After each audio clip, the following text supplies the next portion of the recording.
Good evening, everybody. It's 6:30 and convening the P&I Oscom. My name is Paul Miller, Councillor Paul Miller, for those who don't know me, and on my right is Councillor Stephen Peach, who's the Vice Chair tonight. I'm going to run through a little bit of admin, fire evacuation procedures, which we are obliged to go through. No practice fire alarms or fire alarms are scheduled for the evening. If the fire alarm sounds, please evacuate the building immediately. The fire exits are located at the rear and the side of this room. Go down the stairs and we all meet in the Memorial Park. The meeting is being webcast, I confirm that. And could I ask all phones to go to silent or vibrate, please? Apologies for absence. None. Full house. Resignations and replacements. We're all here. Declarations of conflict of interest or whipping decisions. Councillor Harvey.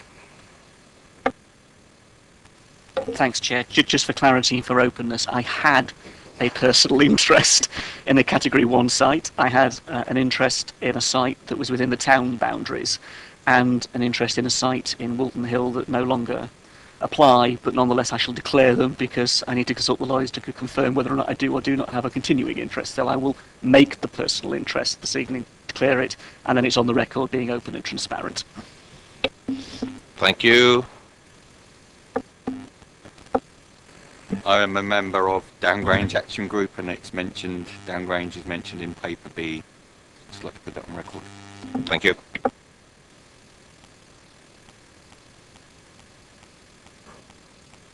No others, no urgent items. To confirm the minutes, we have a string of minutes that need to be approved this evening. They were noted at Council. The 26th of June, the 2nd, the 4th, and the 15th and 16th of July. We had a busy summer. And the minutes of the meeting held on the 3rd of July, unless there's a specific resolution, we'll take those minutes as accurate. Can I take those minutes as accurate and sign them this evening, committee? Thank you. Pause for 1 minute.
Thank you for your patience.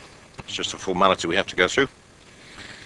That's through. Member and public participation upon issues contained within the agenda. We have 3 speakers this evening.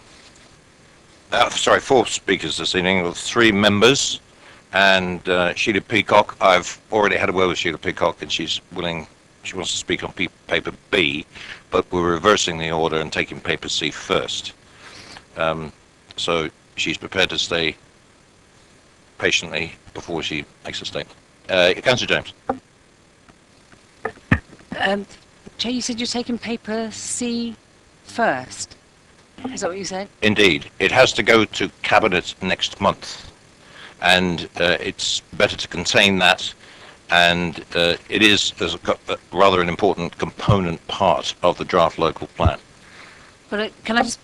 You can't really take that paper until we determine the paper B. I don't know how we can actually discuss this paper, because this paper clearly, in relation to paper C, talks about on page 47 the percentage of affordable housing, and very clearly sets a direction of travel, and we don't know what our IDP is going to be because of the potential for increased housing numbers.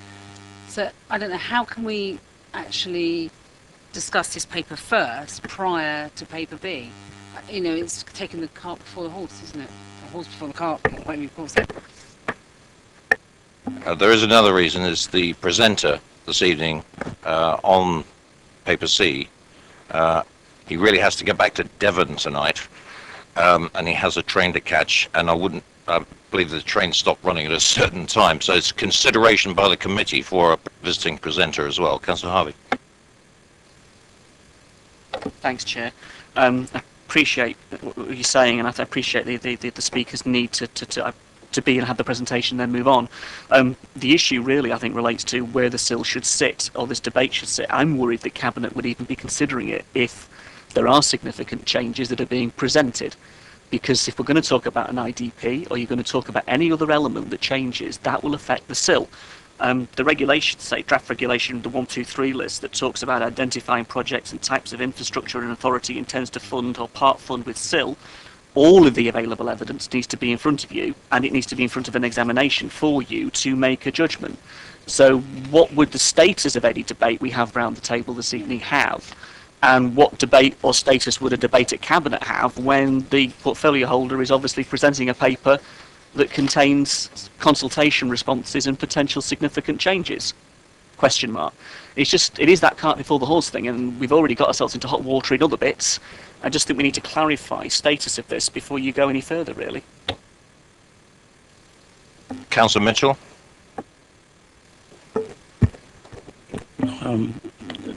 It's my understanding we're not deciding on a level of SIL or proportions of affordable housing or anything like that at this meeting. We're commenting to the Cabinet on the paper that we see.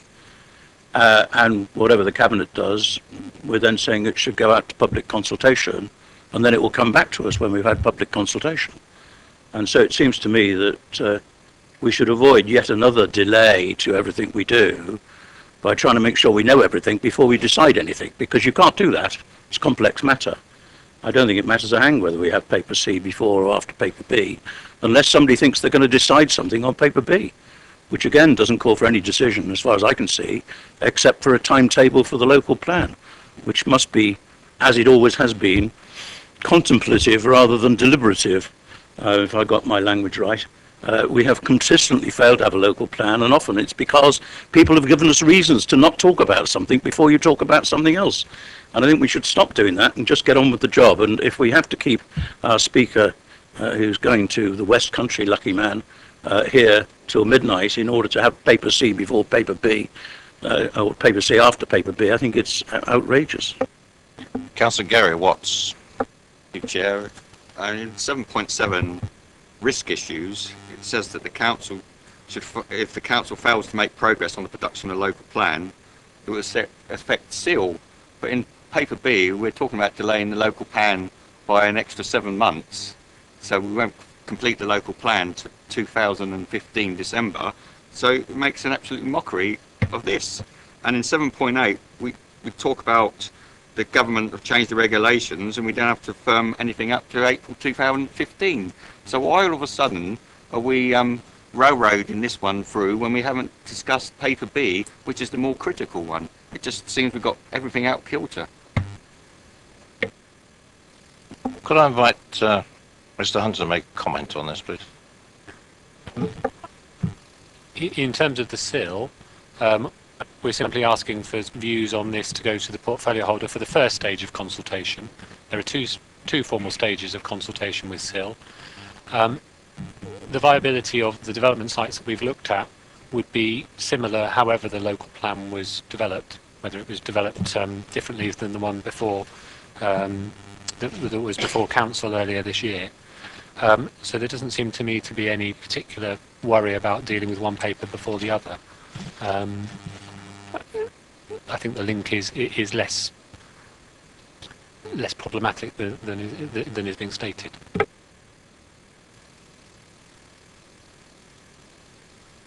Yes, Councillor. Mr. Chairman, can we stop bickering about the order in which we do the papers and get on with paper C? Thank you, Councillor Harvey.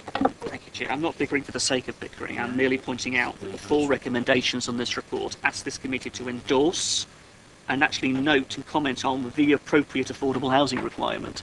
If we're going to go through with those sorts of recommendations, we need to be aware of the consequences of that. And I don't want to agree to things and endorse things and say yes to a set of affordable housing targets that may then be affected by another debate in another place at another time. It's like you have it over here and have it over here. If the left hand doesn't coordinate with the right hand, then we're in that mess again, aren't we? All I'm asking for is just that we do coordinate properly and get this right. And at the moment, I just can't see where it fits in, to be fair. I appreciate what Mr. Hunter has said and I appreciate why you're trying to take it because of the speakers. But I just register the wariness, really, my concern. This two-stage process, as Mr. Hunter has announced, I think that builds in any kind of safeguards that you might be looking for, because it's not a decision tonight. It's noted a recommendation to go forward to the portfolio holder. It's going to be revisited probably 2 or 3 times in the future, and an indicative agreed set of numbers can, I think, be produced tonight in isolation of what's going to happen in the local plan. There's an awful lot of things that are going to be looked at as far as the responses to the one consultation, and we'll probably be going through another consultation. I am going to take paper C before paper B tonight, and we'll see how it all hangs out, because it's not a decision this committee makes. Ofcoms don't make decisions. They offer recommendations to the portfolio holder. Councillor Mr. James. Could I just have it put on record that I would like my vote on my objection to having this paper at this time, and I don't think that we can actually take this prior to, and it will impact on the delivery of affordable housing. So I'd just like it recorded. And also, can I just say that Councillor Mitchell was talking about us being thick on this side, and I don't think that's in relation to the code of conduct and in relation to the language of members. Can I just say that that's not in line with the code of conduct? Thank you. Thank you, Councillor Mr. James. Your objection is noted.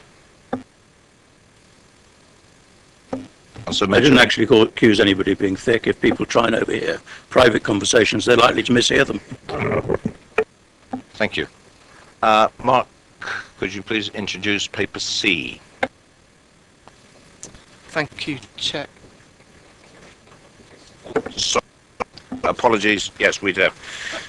Standing invitations to the... I got a little distracted there. Standing invitation to portfolio holders. Councillor Rafael is present, and I believe you wish to speak a little later on, or do you want to say something now, Councillor Rafael?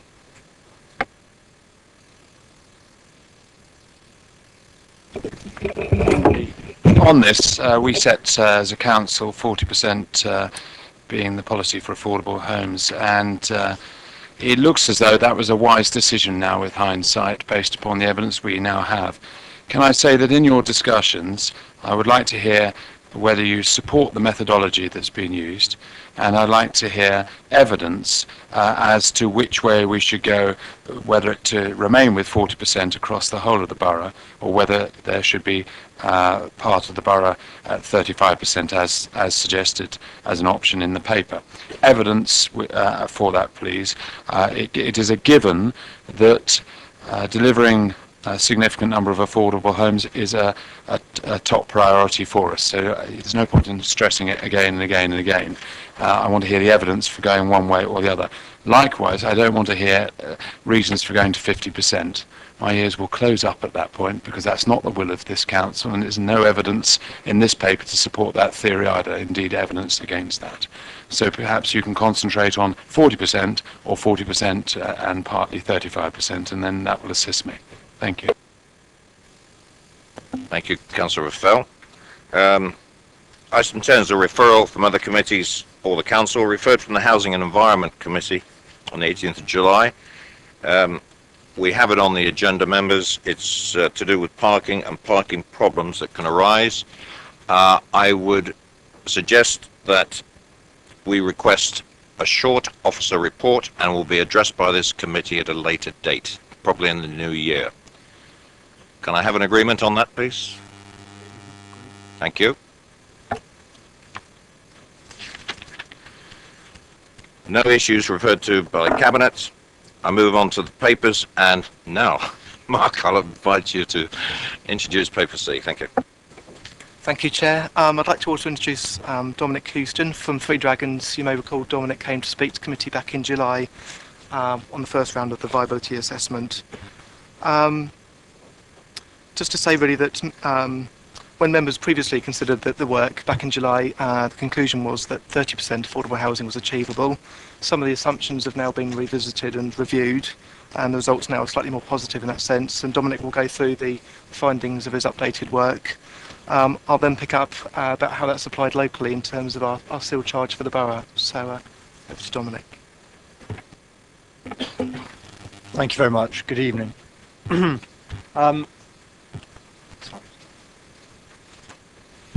viability assessment work we've done is to support the local plan in its affordable housing proportion, and also to help determine or provide some evidence for the council to set a sill rate. That the two bits of work are both being done at the same time puts you in a strong position, because you're able to make decisions about it jointly and to trade one off against the other if that's what you see fit to do. The basic tool that we've used to undertake this work is a residual value assessment. That's the standard and recommended way for doing these types of work. You'll see on the box, so in the box in blue on the right hand side, the way it works: total development value, what a developer might get in terms of sales or rental, less the costs is a gross residual value, and then whatever the sill and affordable housing cost is then taken off that, and what's left is the amount that's left to pay for land, and that's then tested against what the threshold land value is in Basingstoke and Deane, and through that process we are able to determine whether in theory something is viable or not. And that's illustrated in the graph on the left hand side with residual land value on the vertical axis and the affordable housing and sill on the horizontal axis, where it's basically demonstrating that as the proportion of affordable housing rises and as the amount of sill rises, development becomes less viable, as you would expect. The point being really is that sill and affordable housing both come from the same pot, and therefore if the cumulative effect of both together is too great, then development will go from being viable to unviable. The testing, I'll just very briefly remind you of what we did, because it helps to understand some of the findings. We started with a common set of 1 hectare notional developments, and we used those to play around with the proportion of affordable housing and the different densities of development that might come forward. We then used a set of case studies which are representative of the types of development that will come forward in the borough. So that's including some small sites, some intermediate sites along with flatted developments and sheltered housing, and also some larger sites which are representative of the urban extensions which are planned. We've also taken account of different value areas in different parts of the borough. And you may recollect we had some discussion last time about the higher values in the rural areas and lower values in Basingstoke itself and also Tadley.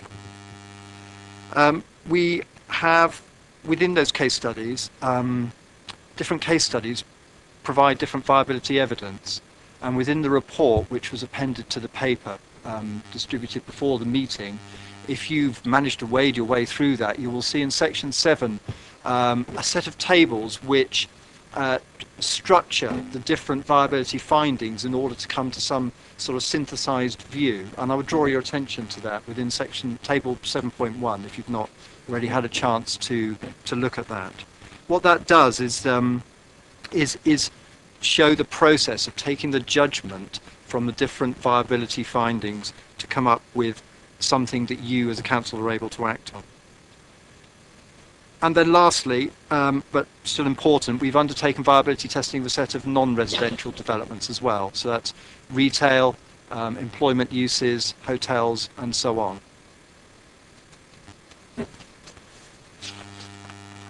As Mark has indicated, there have been some things that have changed since I was last here talking to you in July. One of the things has been National Planning Practice Guidance has come out, which covers a variety of things, but it has one particular sentence in there I'd like to draw your attention to, which is that plan makers should not plan to the margin of viability, but should allow for a buffer. Now, unhelpfully, it doesn't say what that buffer might be, so it allows us, you, to make that judgment, but it does very clearly say that to be compliant with the guidance, that buffer needs to be there. Also important, the DCLG has provided their response to the consultation for the SIL regulations. So that's talked about putting 278s into the section 106 and handling them together. Talked about differentiating development by scale as well as use, and talked about a requirement to consult on the 123 list. It's, I think, important to state that the assessment that we've undertaken is compliant with the existing and with this sort of updated guidance and draft guidance as well. So please be rest assured on that front. With the assistance of the council officers, a new set of information has been collected from the registered providers of affordable housing within the borough, and that's enabled a different set of values on affordable housing rents to be determined, and also some different dwelling sizes for affordable housing, all of which play an important role in assessing what value affordable housing is to development schemes, mixed tenure schemes, and the net effect has been to improve the viability of mixed tenure schemes, and that's been important in determining what's possible. Of course, yes. Sorry, yes, I should maybe have drawn your attention to the table there. You will see a set of figures that we were using in July and a set of figures we used in the latest version of the report produced in October for social rent and affordable rent.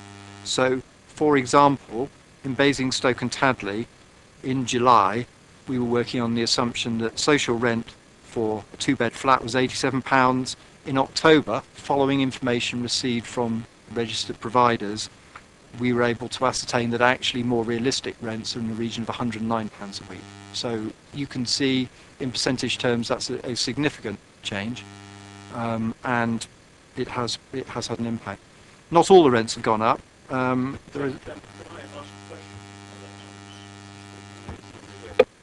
we normally wait till we finish because, and we can come back to it. Depends, Dominic, how you want to play it. Go ahead, Councillor Mitchell. Thank you, and I'm sorry I didn't put my microphone on before. I was just, do you have any information from the providers as to why it appears that rents in the town area go up and in the countryside go down? I just was quite surprised to see that. Well, I think it's not so much that what you're seeing there is a change in rents over that time. It's just that better information has been made available, and this better information has indicated that within Basingstoke and Tadley most of the rents have gone up, and what it's done, it's reduced the difference for some of the dwelling types between urban and rural areas, really, which is not unsurprising. Councillor Watts.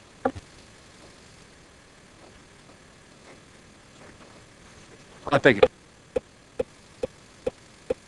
Difference between July and October, the increases in rent. What I'm trying to square the two up. What impact does that have on the seal then?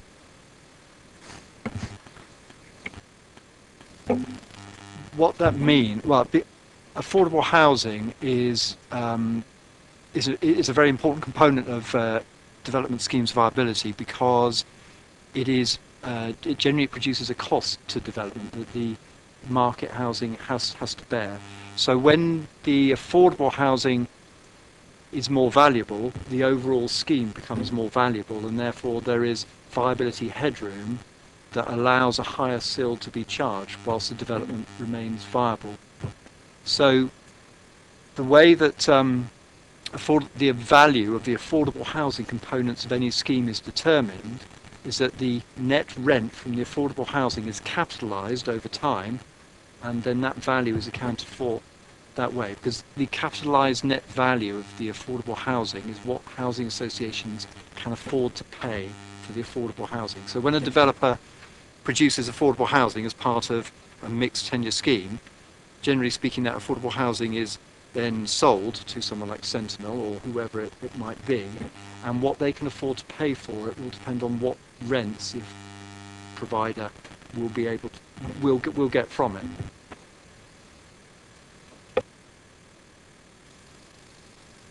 Go ahead. Thank you. These graphs, which you'll have seen an earlier version of, just shows the impact of different densities of development and proportion of affordable housing. So the three left-hand bars are for affordable rent emphasis, and you can see that as the proportion of affordable housing increases, the residual value of schemes decrease. And it's also apparent from that graph that development at 30 dph is less viable than development at 35 or 40 dwellings per hectare. And that's important because quite a lot of the development that has come forward in Basingstoke, and that is planned to come forward, will be nearer 30 dph probably than 35 or 40. But whatever the density per hectare, it's the proportion of affordable housing does have significant impact on viability. This graph here just sort of translates that into what the theoretical maximum CIL is. At 30 dwellings per hectare, which is the left-hand block, for example, you can see that at 40% affordable housing, theoretical CIL on the 1 hectare tile is £50 per square metre. At 35, that rises to 100, and so on. So you can see how the pattern of figures can be built up like that. So those are the 1 hectare tiles. That was the first stage of testing. And then, as I indicated, we also looked at a set of case studies which are more representative of real developments. I won't go through them in a blow-by-blow account, but these ones here on this table are the urban extensions. Now, these are what we understand to be key to the delivery of the local plan, notwithstanding any discussions you may have in subsequent papers. But these are where the majority of the housing development under the version of the plan we have seen are due to take place. These aren't specific sites, so the viability won't change. Sorry, Councillor Miller. Okay, so the viability, yeah, okay. So the viability assessment that we've done isn't linked to specific sites, it's linked to site typologies. So in that sense, what we're doing is able to fit across different sites. On the right hand of these columns, you'll see the theoretical maximum CIL rate. You'll see there's 3 case studies, 400 dwellings, 1,000 dwellings and 3,000 dwellings. These urban extensions are tested against a lower benchmark land value, which is the benchmark land value that's been established through discussions with the development industry as part of the workshop. The urban extensions also include opening up costs and significant adjustments to the gross to net development area as well. So what I'm trying to say is that these assessments are intended to be realistic in terms of the types of development that might come forward there. They also for the two larger ones include some site-specific infrastructure as well in terms of transport infrastructure. The smaller of the three is therefore more viable. What you can see, if you read some of the figures on the right-hand column, is that at 40%, this is indicating a theoretical maximum sill of about 124 to 129 pounds. That's without a buffer. 35% affordable housing, this rises to around about 160 or over pounds per square metre. If we stay there, please, Councillor Harvey. Thank you very much, Chair. Just picking up a couple of points you said there, and thank you for the clarifications on where you've got some of the figures for, but can I just press you on that? Obviously, if it was developer-led in terms of what they see as their values, but it wasn't site-specific, I'm just interested to know how you came to the residual values you have in the table. Obviously, if it's not site-specific and it was developer-led and what they were suggesting were their values, can you just clarify for me where your central column comes from? The values come from that residual process that I outlined to begin with. So the figures you've got here aren't figures that we've taken verbatim from the development industry. Instead, what we've used is a variety of published sources. I think I may have illustrated some of them last time, but maybe I'll reiterate them really. So there's information from Land Registry on prices paid for house sales, and that splits into new dwellings and second-hand ones, and that's split by type of dwelling as well. So if you like, there's real evidence about what housing is worth in Basingstoke and Dean, and that's independent of the development industry, so that's Land Registry recording what's actually paid. There's then a set of development costs which are provided by something called the BCIS, which is the Building Cost Information Service, which is part of the Royal Institute of Chartered Surveyors, and they record actual prices paid for different types of development, what it actually costs to build them. And then we use a set of commonly accepted adjustments to account for what it costs to finance development, what it costs for professional fees, what it costs for marketing, what it costs for other land holding costs and so on, in order to work out what the totality of development costs are, and we just subtract that from the totality of what the development's worth. And what we then do is compare that to the threshold land value, and that's what you have in that middle column. The middle column, is before I've subtracted the threshold land value. Was that a reasonably coherent explanation? Did you? Thank you very much. I appreciate now where you've got that from, and I'll raise my concerns when we get to debate, Chair. Councillor Mitchell. Sorry, could you, for the benefit of my ignorance, explain threshold land value? The threshold land value is an estimate of the land price that would incentivize a landowner to sell the land. Within the various bits of guidance, it's commonly referred to as a willing buyer and a willing seller, and it's the value at which that they would transact land. So depending on what the land's used for, that would generally be some kind of premium over its existing use value. And the amount of that premium will depend on, for example, whether it's agricultural or whether it's industrial use and so on. And there's a set of discussion within the broader report which takes you through some of the principles for that. The reason I asked is I was puzzled by what appeared to be an implication in the report that all this based is what land is achieving in the market. So obviously if I'm seeing my farmer next door is getting X per hectare, I'm expecting to get X per hectare. But the bad news about that is that it always goes up, not down. Because the demand for housing in this neck of the woods is elastic, entirely elastic. From a borough perspective, it would seem more rational for us to say, well, if we set a lower expectation of land values in Basingstoke and Dean,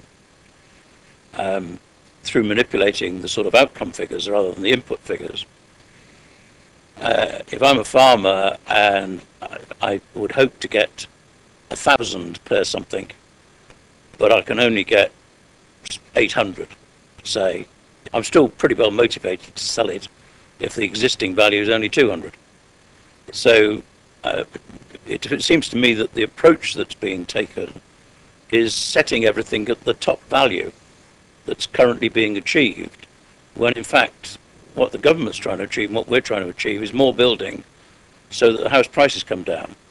And if developer sees land, because the way we've manipulated it, going cheaper in Basingstoke-on-Deane than it is in West Berkshire, they want to build more in Basingstoke-on-Deane because you can see more profit.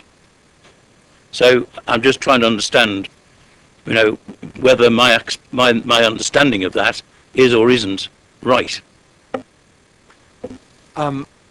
What we've done is we have considered recent evidence on market transactions, but we haven't used those in order to set the threshold land value we've tested against. We've used premium over existing use, which is very much at the lower end of what land might transact in Basingstoke-on-Deane. So in no sense do the threshold land values in here attempt or if you like, encourage higher land prices in Basingstoke-on-Deane.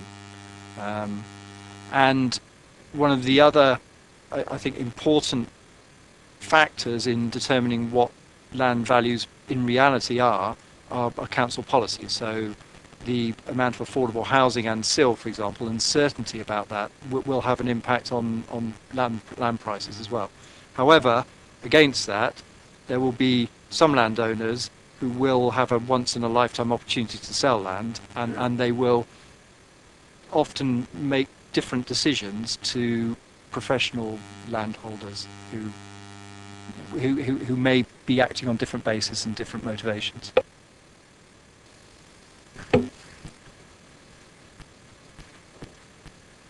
Councillor Kew, we really have to move on. You've got opportunity for questions at the end. Is it a short one?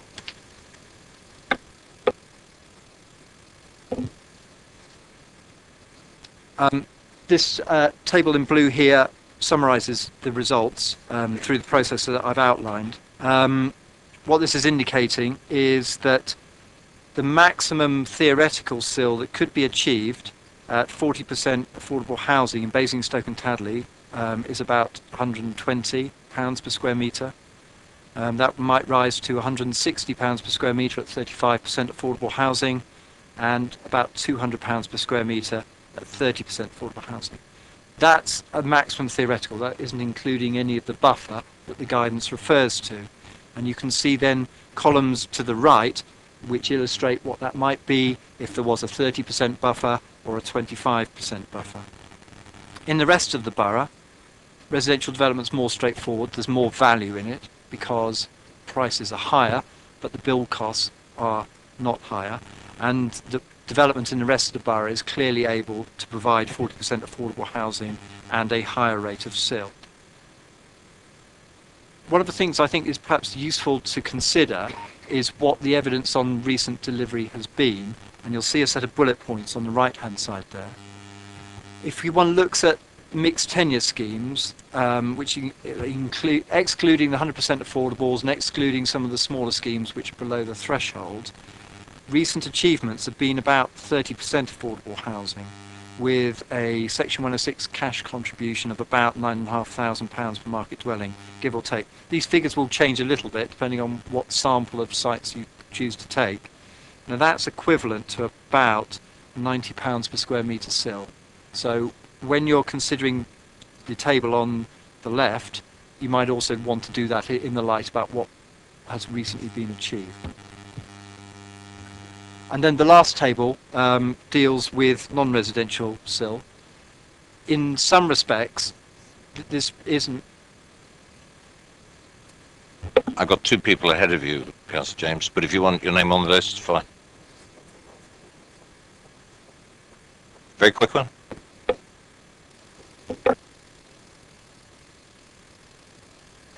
In relation to that, you see that's what has been achieved in relation to the average.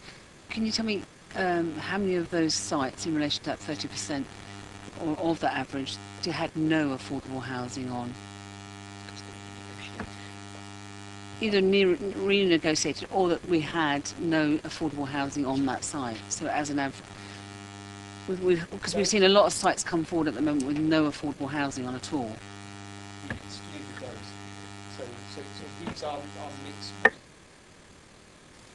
I beg your pardon. We've excluded that. These are mixed tenure sites, so we've excluded the ones that are 100% affordable and the ones which are without affordables. So it's the ones that will have a mixture of affordable housing and market housing on them. Thank you. Non-residential still. In cash terms and in quantity of development, this is less important, but nonetheless it's still an important part of the SIL process. We've undertaken testing of a range of different uses. The table there illustrates the uses that are able to support a SIL. So that's different types of retail and budget hotels, and all other non-residential uses are not viable and are not able to support a SIL. So that, for example, would include offices, warehouses, factories, and so on. You can see that it would be possible to, again, apply buffers, and you'll see those illustrated there. And as it stands at the moment, my recommendation would be that's too complex, and it would benefit from being simplified, and there are some suggestions as to how that might be simplified on the bullet points below. But clearly there's some room for different workings of those. Thank you. That's as much as I wanted to say at this stage. Thanks. I'm just going to pick up now and explain how we've interpreted the results from Three Dragons and brought them to you this evening. So thinking about the way that viability varies according to the site type that you have, we have subdivided the borough into different areas, and you should have in front of you a set of maps which show 3 different zones on it. Zone 1 is the areas that are effectively the strategic sites, the sites of 400, 1,000, 3,000 houses. And in those areas, it's recognised that the viability, the SIL that can be achieved, is slightly higher. So therefore, we've suggested that at either 35 or 40%, you could achieve either 130 or 105 pounds per square metre. And we've suggested here that you could have the trade-off between either 35% or 40% and corresponding different levels of SIL, because we wanted members to think about the trade-offs that exist between affordable housing and SIL. Moving on to the category 2, the zone 2 sites. These are effectively everything in Basingstoke and Tadley urban areas, and the smaller of the allocations. And in these areas, there's slightly less viability, and we're suggesting that at 35% affordable housing, you could achieve £90 per square metre in SIL, or at 40%, £75 per square metre. So again, you can see this trade-off between affordable housing and SIL. And as Dominic outlined in the rest of the borough, there's greater viability, and we feel that you can achieve 40% affordable housing and a SIL of £160. It's probably worth noting that SIL is a non-negotiable charge once it's established, so there's no scope for developers to come back to us and open up negotiations. Conversely, affordable housing does offer that scope for negotiation, and developers may well come back to us in the future and seek to reduce our levels that we're looking for. Thinking about how we apply this across the borough, we've done some sums, and there are various assumptions, and these are outlined in the report. But we tried to give members a feel for how much SIL could be achieved at the 2 different levels of affordable housing. So at the top there, you're seeing affordable housing at 35% in Basingstoke and Tadley, which could, roughly speaking, give you about 3,800 affordable homes, and around £64 million over the course of the plan period. But if you increase the affordable housing to 40%, you obviously see the affordable housing proportion increase to 4,200, but still drops to 50 million. So there's this trade-off there, and it's about 14 million between the 2 different scenarios, which is about 419 affordable units. Should note that the viability works indicated that there is limited or no viability in terms of residential care homes or sheltered housing, and so we're therefore suggesting that they're zero rated in terms of SIL. So for sheltered and care home schemes, you wouldn't pay SIL. Just moving on to the non-residential schemes, these pretty much follow the recommendations from Three Dragons with the suggested SIL rates there. And as Dominic outlined, there would be no SIL to pay in terms of offices, industrial warehousing or leisure, and that's because there's a lack of viability to bring those kind of developments forward. Just a few other bits and pieces around SIL. When it's in place, there would be a requirement to pass on either 15% or 25% to the parish council where that development takes place. It would be 15% where there's no neighbourhood plan, and that would be capped at £100 per dwelling. If there is a neighbourhood plan in place, that parish council would receive 25% of the SIL that the borough council takes, and that's known as the neighbourhood fund. There's a proposal to allow for payment in kind, so if we've got a large site of 1,000 houses and the developer's able to build a school, for example, then the cost of providing the land or the building of the school could be discounted from the SIL bill that developer would need to pay. We're suggesting that there should be an instalments policy to take forward payments in the future. We are undertaking some further work to look at the advantages and disadvantages of using SIL or Section 106 in the future, and that work's currently ongoing. And Councillor Harvier earlier mentioned the Regulation 123 list, and this is something that we need to prepare before it's considered by Cabinet. It's not before you this evening, as we're still working on it, and the requirement for it only came out about a week or two back when the government announced recent changes to SIL. So it's effectively a list of infrastructure projects upon which, once it's published, you won't be able to charge 106 for. So it's to avoid double dipping, double counting on certain types of projects. Moving forward, we'll be taking this to Cabinet on the 3rd of December for consultation in early 2004. The document will be updated if need be, depending on the outcome of the comments received. Sorry, it's 2004. Sorry, showing my age there. 2014. We'll update the document if need be, depending on the results of the consultation. We'd be looking to submit in late summer, and all being well, depending upon other issues related to the local plan, we'd look for a joint examination between the plan and SIL in late summer into autumn, with SIL coming into effect in April 2015. That's it. I'll leave you with the recommendation.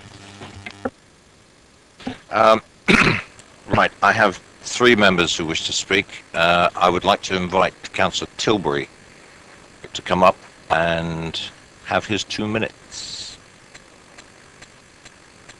And then we'll start on questions.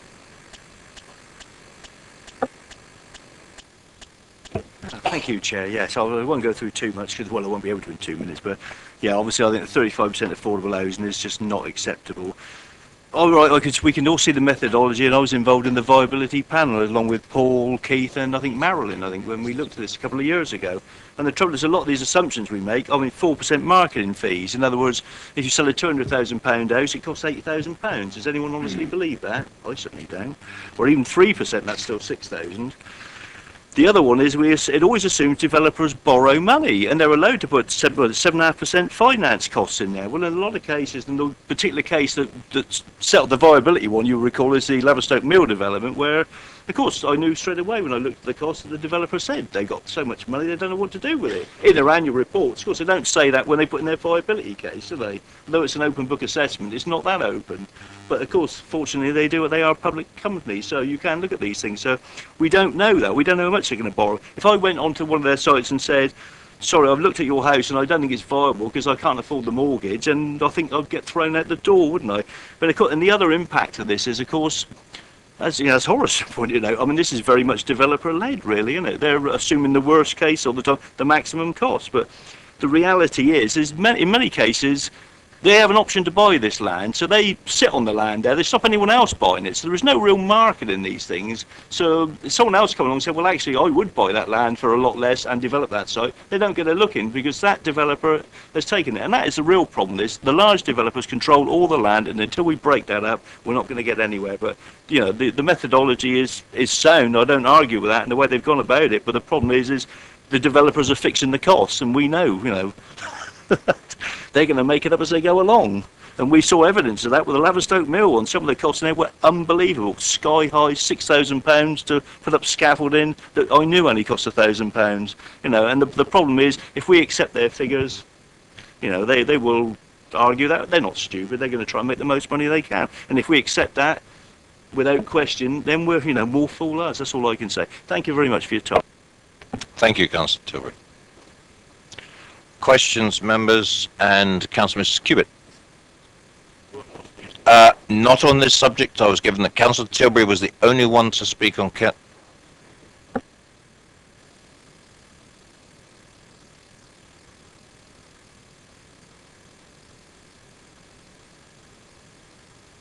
If it's a quick one, Councillor Bierman.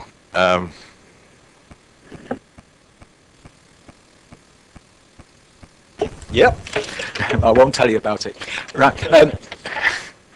Well, without help from the members, I'll just quickly say, Councillor Tilbury and I have long and passionately argued for self-build. I now know that the Minister, Mr Bowles, is very keen on self-build, and I would just be interested because it doesn't seem to appear as a calculation, and I imagine the calculation for self-build is rather different from developer build, and I wonder where those calculations might be, because the Minister wants to get 50% self-build in the UK as the same as the rest of Europe, so I hope we will be following that example. Thank you for being brief. Would you like to come back on that one, Dominic? Just say that we haven't specifically assessed self-build. Self-build is going to be exempt from SIL, so I think that's probably worth noting. I don't know what your view as a council will be in terms of affordable housing for self-build, but in terms of SIL, the regulations, changes to regulations will exempt self-build. Thank you. It looks like a direction it's going to go. Councillor Mrs. Cubitt. Just a couple of points. Just on that one, since SIL and Section 106 are interchangeable, could you not, if it was SIL exempt, you could still charge on the self-build an equivalent per square metre on a Section 106? There would still be a list of things which SIL was due to pay for, and Section 106 can't be used to fund those items. So that it would fall into this issue about double dipping. So say, for example, if SIL is due to be providing the education, then you couldn't charge Section 106 for education on self-build or anything else. Okay, but I mean, if you then contextualised our land portfolios and the strategic sites in Category 1, we know that a number of the Category 1 sites are Hampshire County Council owned or co-owned, and since they're the local educational authority, could that not bear relevance to which sites deliver the SIL that delivers the finance for the schooling and which sites delivers the others? I mean, can we be smart, is my point.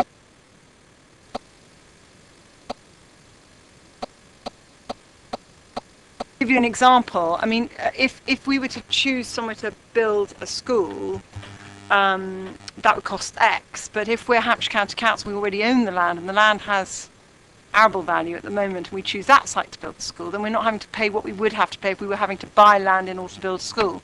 So there's a huge hidden uplift when the local educational authority is the owner that also happens to be the builder of the school, because it suddenly changes the value and gets the economic uplift in establishing that value.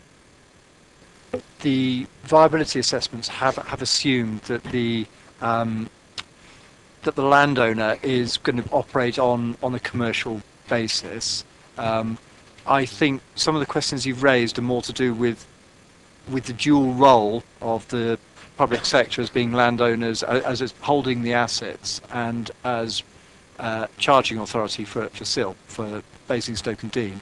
I would agree that separate to the viability assessment, there is a role for choosing what goes where and how ownership can be best used to take forward the objectives for the two councils.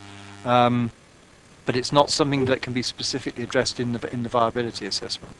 Although the only bit that I would say is that this has assumed a land value, if you like, that would apply to some of the council-owned land, and receipts from the use of that land for development could be used by the council for whatever purpose it chose to do. Dominic, you're absolutely right, and that's the end of the circle that I wanted to get to, which is that we're having this discussion about viability for public limited companies, but the truth is that much of our category 1 sites are public sector owned, and therefore the uplift, whilst if we were treating them as a public limited company, would then go as dividends to the shareholders. In this instance, the dividends could be what pays to build the affordable homes. So it's a completely different narrative for us, and since the vast majority of our category 1 sites are state-owned, and therefore we could approach it in a slightly different way. So negation of self-builds, for example, which the coalition government wants to see more of, because you get much more interesting developments and empowerment to communities and communities that evolve. We can't just say, oh, well, because we won't get the SIL, ergo it's therefore not something we can pursue, because the land on which we have a vast ownership could be that land which we encourage community builds and self-builds. And we don't need to worry about foregoing SIL because we can get Section 106, and the educational aspect can be dealt with the Hampshire County Council portfolio. So it is very complicated, as we all know, but consequently, when you look at your presentation, it looks very dry, and it's considerably less dry than it might immediately seem to the outside observer. I wasn't quite sure what the question was there. There we go. Please pose a question. Yeah, the question is to Horace, actually, to Councillor Mitchell. The question is to the... No, I have a question to Councillor Mitchell in relation to one of his interjections earlier in relation to Dominic's presentation, which is that I'm a little bit confused by the conversation about the West Berkshire developments being more expensive than the Basingstoke ones. And I was trying to establish whether Councillor Mitchell was trying to work out a narrative that means that the housing is more likely to take place in the Basingstoke area than in Newbury area, to which he regularly and frequently wants to remind us that he lives next door to, and therefore is always actively seeking for housing to be built in Basingstoke and not in Newbury. I think we're talking about the viability of housing within Basingstoke and Dean in this particular juncture, and not to compare it, we can compare it to all around the boundary of Basingstoke and Dean in this case. I'd like to focus on what we're doing within Basingstoke and Dean, which is the subject of this presentation. Yes, you were, Councillor Mitchell. At no time have I advocated that more housing should be built in West Berkshire. I've referred many times to the fact that West Berkshire is building a lot of housing. They've settled their local plan, they've allocated their sites, a lot of development is going on in West Berkshire. At no stage have I advocated that it should be built there and not in Basingstoke and Dean. I've merely pointed out that for peripheral areas of the borough, the nearest place to buy a new house happens to be in West Berkshire. That is a fact. I draw no conclusions from it in this context at all. And my question was not about that at all. Councillor Keith Watts. You put your hand up earlier on for a question? Okay, moving on to Gary. Councillor Gary Watts. Thank you. Several questions. My first question is the zonings. Why didn't we go into more zones within the urban areas? Like land values within South Ham are going to be a lot lower than they are in Kempshott, Hatch Warren, and that's where the predominant, we want to build 3,000 homes in Hatch Warren and Kemp Shop. So why didn't we look at different zones across the urban area for seal? Thank you, Chair. I think in general the urban area, although there are some variations across the town in terms of house prices and sale prices on homes, in general we don't want to have too many different zones because it makes it quite complicated to administer SIL, and the guidance does advise that you shouldn't have too many permutations on SIL for that very reason. Equally, the work that Three Dragons have undertaken shows that the viability doesn't really change that much on sites of that size in the town. Is that fair to say? Just to say, we did receive some quite clear feedback in the developer workshop that land values don't vary that much across the borough, and that combined with insubstantial differences within the urban area sort of led us in the direction that we took, which was to keep it simple. On that one, I mean, like Hearts, I believe they've got 6 different charging zones, so theirs is going to be extremely complicated, and I've looked at the data from lots of different areas and they have more than the 2 charging zones we have. I mean, they've gone, like I said, 6 for Hart, lots of them are 3s and 4s. Just what was the rationale behind sort of what we've adopted here? Just in terms of Hart, I know that they've had a huge number of objections to the complex nature of their SIL approach, and I think that I understand they're looking to amend that to make it simpler in going forward. Just picking up on an earlier point that you made, Councillor Watts. Could you let him finish, please, Councillor Cubitt? I was just going to mention that obviously we've highlighted on the plan that the Manydown area would have a different charging rate than the rest of the town. So because of the extra value that can be achieved in the Manydown area, we've suggested a higher SIL level. So I think that picks up the point you made previously, Councillor Watts. Couldn't comment. Councillor Cubitt, could you just be patient, please? Councillor Watts, do you have another supplementary on that? On your presentation, Dominic, you talked, one of your slides, you talked about the rent increases that we've had since July. He's just getting the slide up there for me now, to October. We've seen the increase, but surely the rent is controlled by the grants we give as well. I mean, the grants from central government have been slashed to affordable and social housing. If you look at the statistics for Basingstoke, in 2010 we were building 300 odd homes, now we're building 30 odd homes. Surely grants have a direct effect on the cost of that rent. Sorry.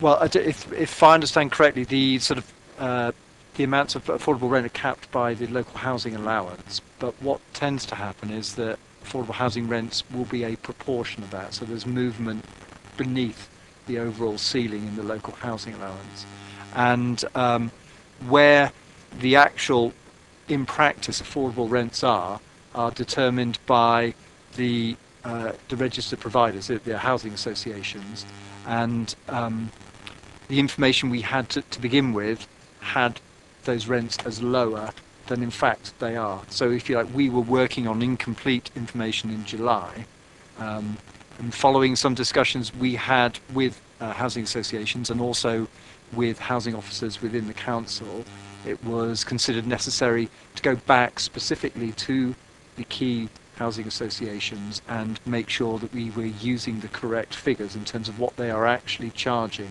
for different size affordable dwellings.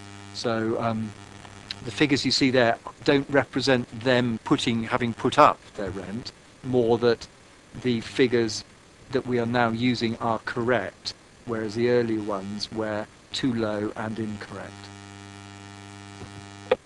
Could make a political decision. This council could look to use some of its money in building social rents and getting better return on the 2% we're doing at the moment for our capital return, but that's for a different debate. We talked about the time scale, or you talked about the time scale. Can you give me a breakdown of how many homes were actually looked at in this time scale for your residual figures? Just to clarify, is that the figures I went through in terms of? Right. What I did was I used the notional case studies, if you like. So for the urban extensions, that would be 3,000 dwellings, 1,000 dwellings, 400 dwellings, and so on. We did do an exercise where we looked at discounted cash flows, taking into account how some elements of opening up sites will happen earlier on, and then the revenues will then accrue to the scheme over a period of time as it's built out. And what that serves to do generally is to demonstrate sort of lower values. So we've used those discounted cash flows as part of a sensitivity test, although the SIL rates that you see in front of you here are based upon static values, actually, so slightly higher. So we haven't, well, sorry, whilst we've made some assumptions about build-out rates as part of our discounted cash flows, we haven't made any predictions about overall housing delivery in the borough. So we've not done that. More for the council, this one. And 4.11 on the report says we're going to have a review of SEAL every 3 to 5 years. If we're not allowed to change SEAL, what is the point of having this review? We can change SIL. We're able to do that as an authority. What we can't do is we can't negotiate with developers on SIL. So once our SIL's in place, the developer can't come to us and say, well, you know, we've over-provided on open space, can you give us a lower SIL? That's a no. But if we want to come back in 2 years' time and say, our SIL's now out of date, we need to take it up, then that's in our gift. We talked in the report about giving 15 to 25% to town and parishes. How are we going to pin the parishes and towns down to look at strategic build within their areas? How are we going to control the Colonel Blimps of these world, not spend all the money on park benches and silly schemes like this?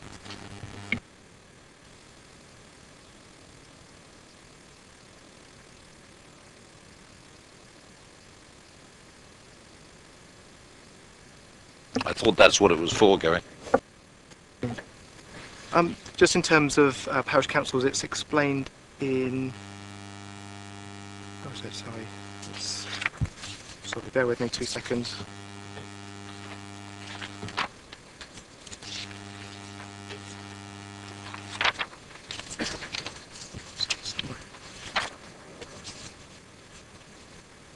It's explained in paragraph 4.2, page 52 of 104.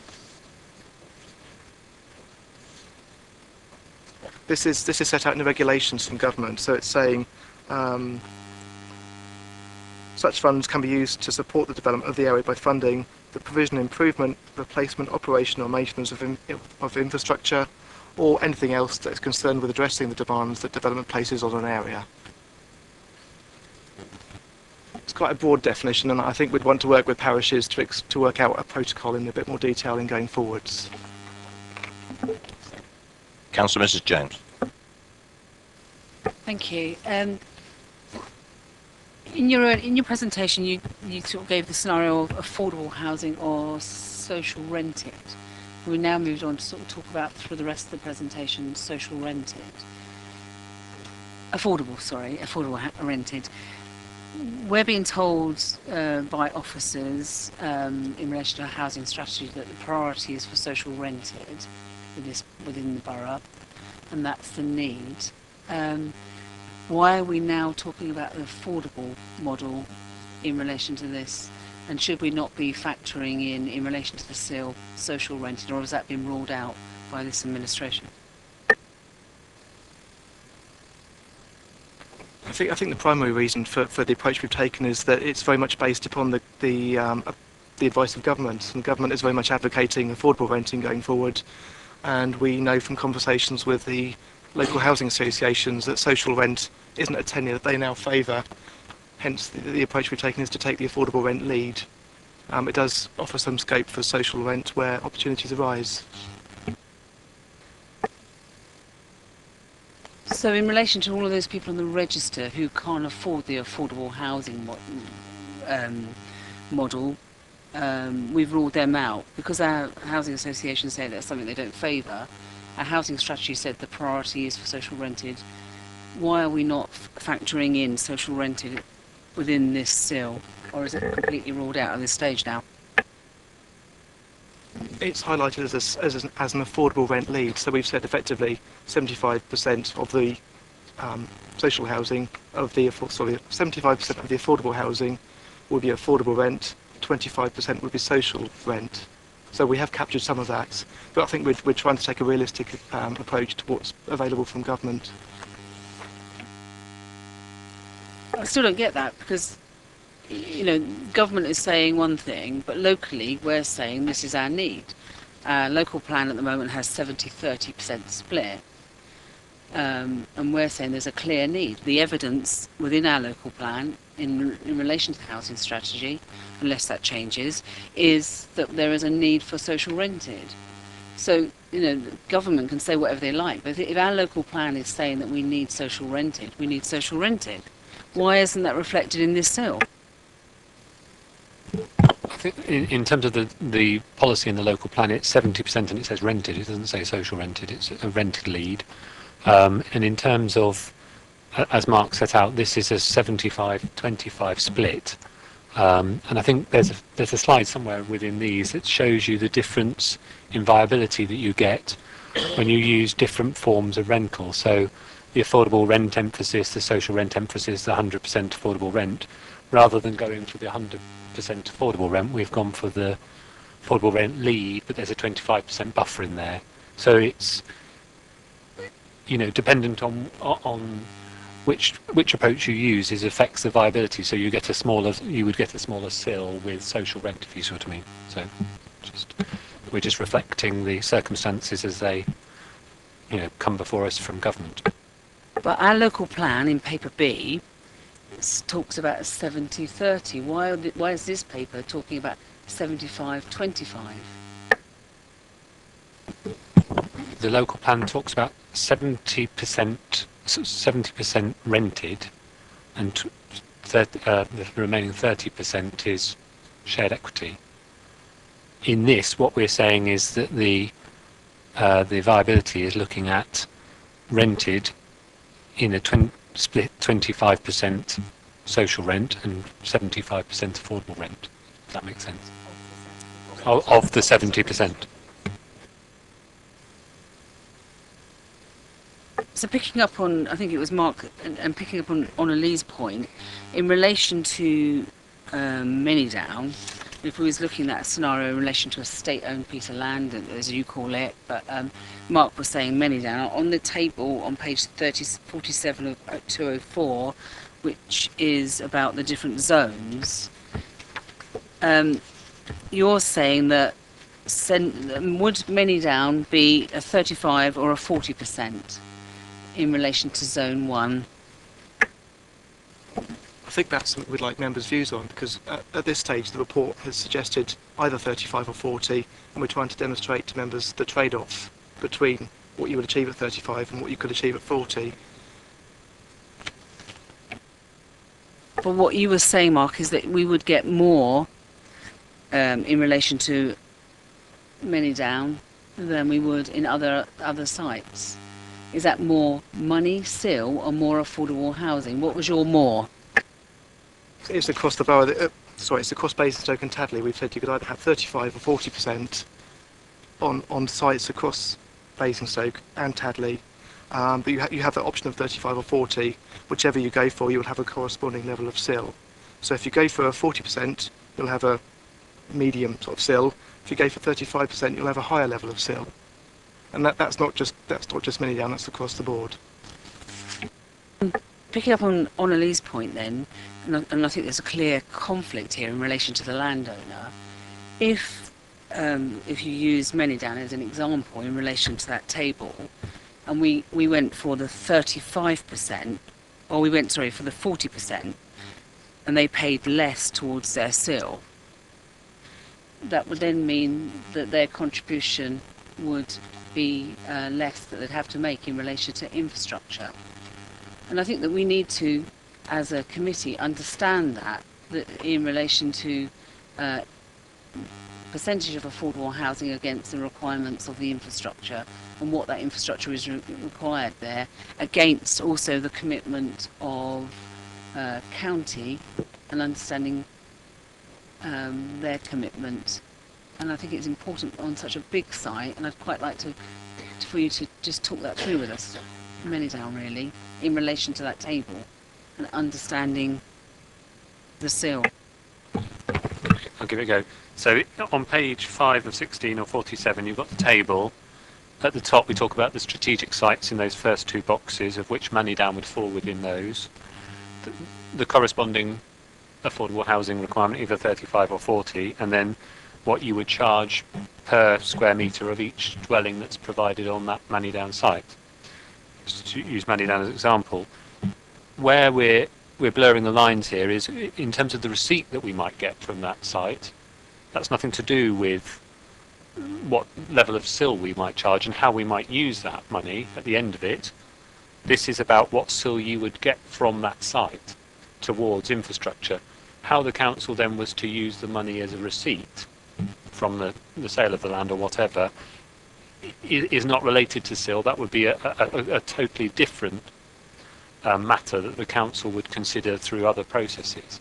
So what this is saying is if at 40% you get £105 per square metre per unit across that site, and that would go towards SIL for the borough, and so you would be paying towards infrastructure from SIL in the 1, 2, 3 list across the borough. In relation to Manydown, it would be quite attractive as a landowner to have a lower percentage of affordable housing and get a higher SIL towards infrastructure. Would that be, I mean, because it gives you more money to play with your infrastructure. You may decide what you do with it, but the reality is the smaller the percentage of affordable housing, the more SIL as a council we have then to deliver infrastructure. Yeah, the lower the amount of affordable housing, the more SIL you would be able to collect because the viability would be better. So it's this trade-off that we're trying to demonstrate that there's only so much viability, and it's either in affordable housing or it's in the SIL, and where you set your affordable housing essentially sets where you would get how much money you would get for infrastructure. So if we have a massive shopping list of infrastructure that we need to deliver as a council, it's in our interest to have a lower percentage of affordable housing delivered to enable us to deliver this shopping list. And as a landowner, we could say that effectively it's really very much in our interest that as a policy the SIL delivers a much lower percentage of affordable housing to help us. And there is a bit of a conflict, I would have thought, here. It isn't a conflict in the fact that it's the local planning authority, not the landowner, that is setting the SIL. So the SIL is dealt with through the local planning process, not through the landowning side. So the landowning side has, or ultimately at the end of it, they would be paying the SIL to the charging authority, which would be us, and that money would then be invested into infrastructure that would be set out in our 1, 2, 3 list. Excuse me, Councillor James, could I ask you, have you got just a couple of quick questions? Thank you. So you said that in relation to, you were advised that there was no difference across areas in relation to property pricing. Who advised you on that?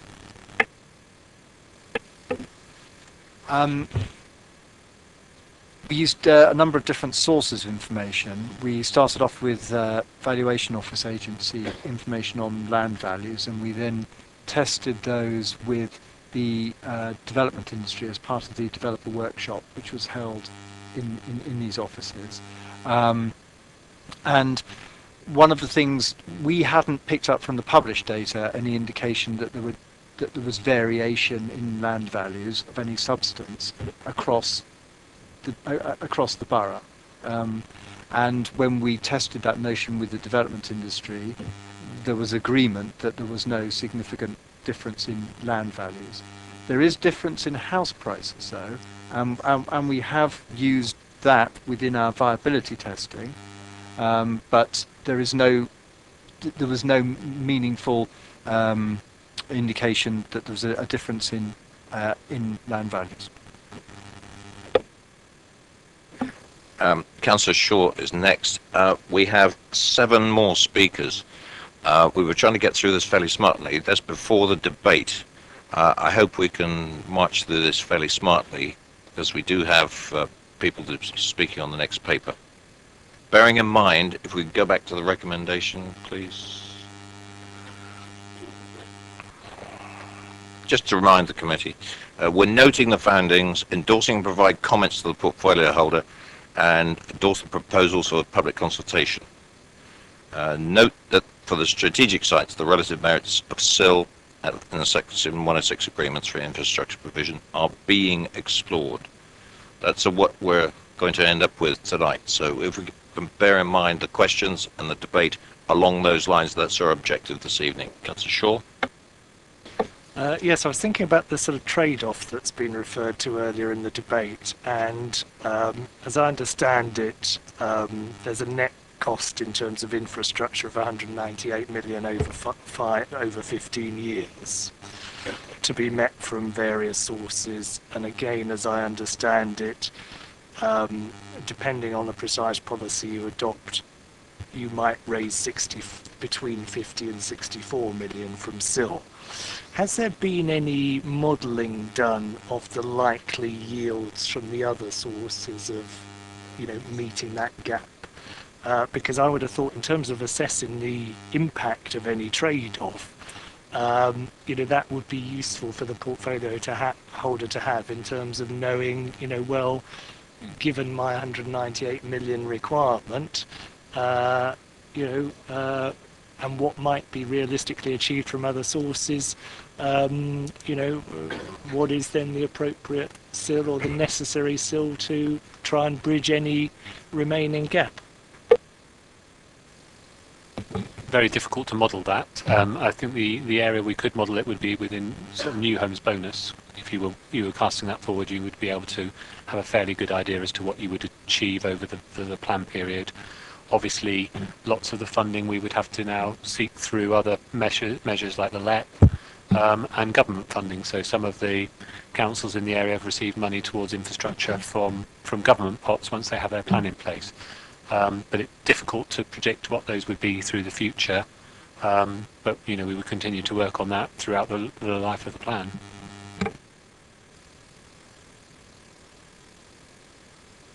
Councillor Shaw, is that it?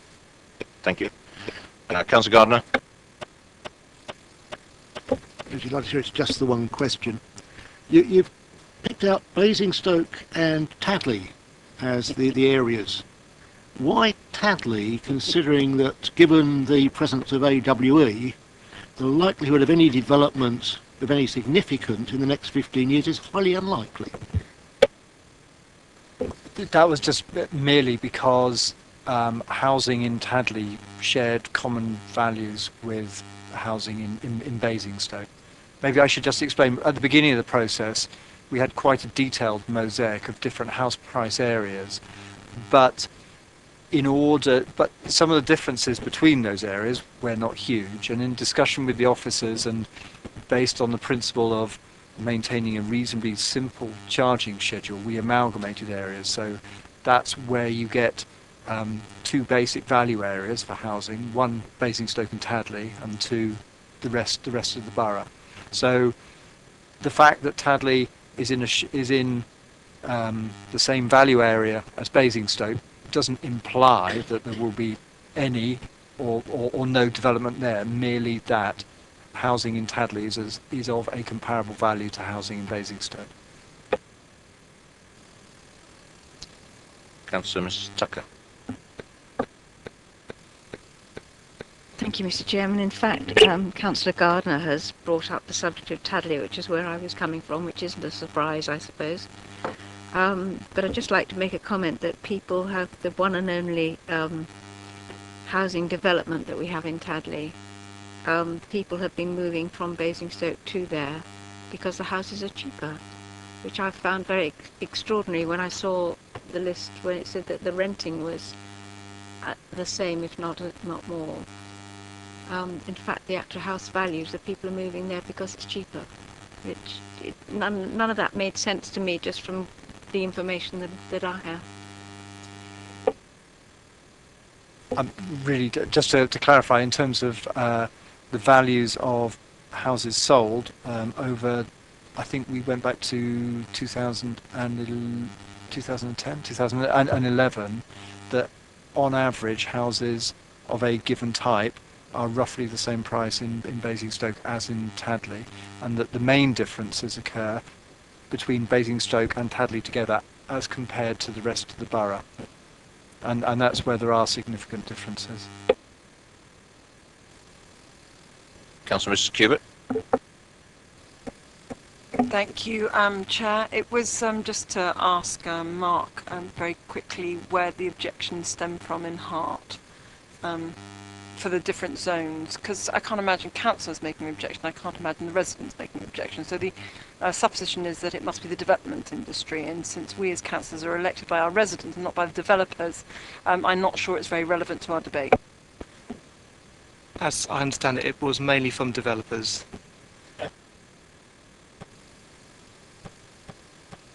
Councillor Lee. Can I just comment on the Tadley situation? I'm surprised we're taking Tadley as one zone, because Tadley includes Pember and it includes Borghurst.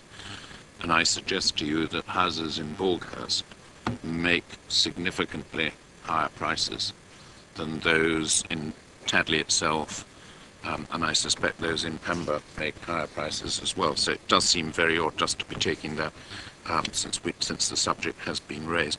But I was going to ask almost exactly the same question as Councillor Shaw raised, because before I had grey hair, and that's quite a long time ago, I remember this council, or members of this council, saying, no houses unless we have the infrastructure. And we are told here that we need 291 million. Well, in actual fact, if you look at the paper, there were many items on that list to which no value had been attached. So we're not looking at 291 million, we're probably looking at very much more. And yet we're focusing today on only raising 64 million from the SIL. And I just question, and I'm saying this partly because I'm going to have to go shortly, I just question the belief of officers that we will raise this vast sum of money from New Homes Bonus, Hampshire County Council, the Borough Council, Local Enterprise Board and the government, all of whom have got a lot of other very pressing issues. And I doubt that we are going to get anywhere near there, and I do question whether we should be looking at a much higher level of SIL to enable us to achieve the infrastructure that we all know that we need. And the question I therefore ask is, what level of SIL would we need, or how low a level of affordable housing would we have to go to achieve that? Thank you. I'm not sure it's something I can work out on the hoof, but I can offer some not comfort, but some comparisons with some other authorities who are in a similar position to us. Winchester have got a funding gap of 185 million, Oxford 198 million, Wokingham 267. So it's a common problem, a common issue across the southeast. Oh, sorry. Don't bother to tell me, but it just proves that we're not going to get the money, doesn't it? Because everybody's got a very large funding gap. So we need to be more realistic about SIL. I think it's probably worth saying this is the first time we've undertaken this exercise. When we did the last local plan 10 years ago, we didn't have an IDP and we never worked out what the infrastructure would cost. So it's the start of a process. We will be looking to put in applications for grants wherever possible, and we've already been quite successful in that respect. So I can offer some comfort in that sense. I'd just like to interject here, and I'm very aware from a planning conference I went to 2 weeks ago that if you cannot identify funding for your infrastructure, your plan is unsound. And there are several plans that have been thrown out by the inspectorate. I just make that statement. And the head of the planning directorate was at that conference. It's as simple as that. That's a statement from me, Councillor Cubitt. Well, just to say that the the uplift in the value of the land that we own can more than easily pay for the infrastructure we need. And I think that's a subject for another committee. But thank you for the input. Councillor Peach.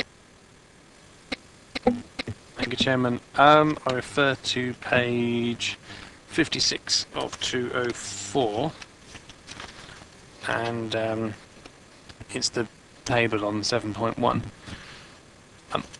It was just trying to understand this land value difference that's been highlighted by people that and we've gone back to the rental figures to understand those more accurately, so we've got precise rental figures. And so are we not able to do the same, the land prices value, to perhaps understand how that affects the level of sill, and therefore how this table might look differently if the land value was more accurate?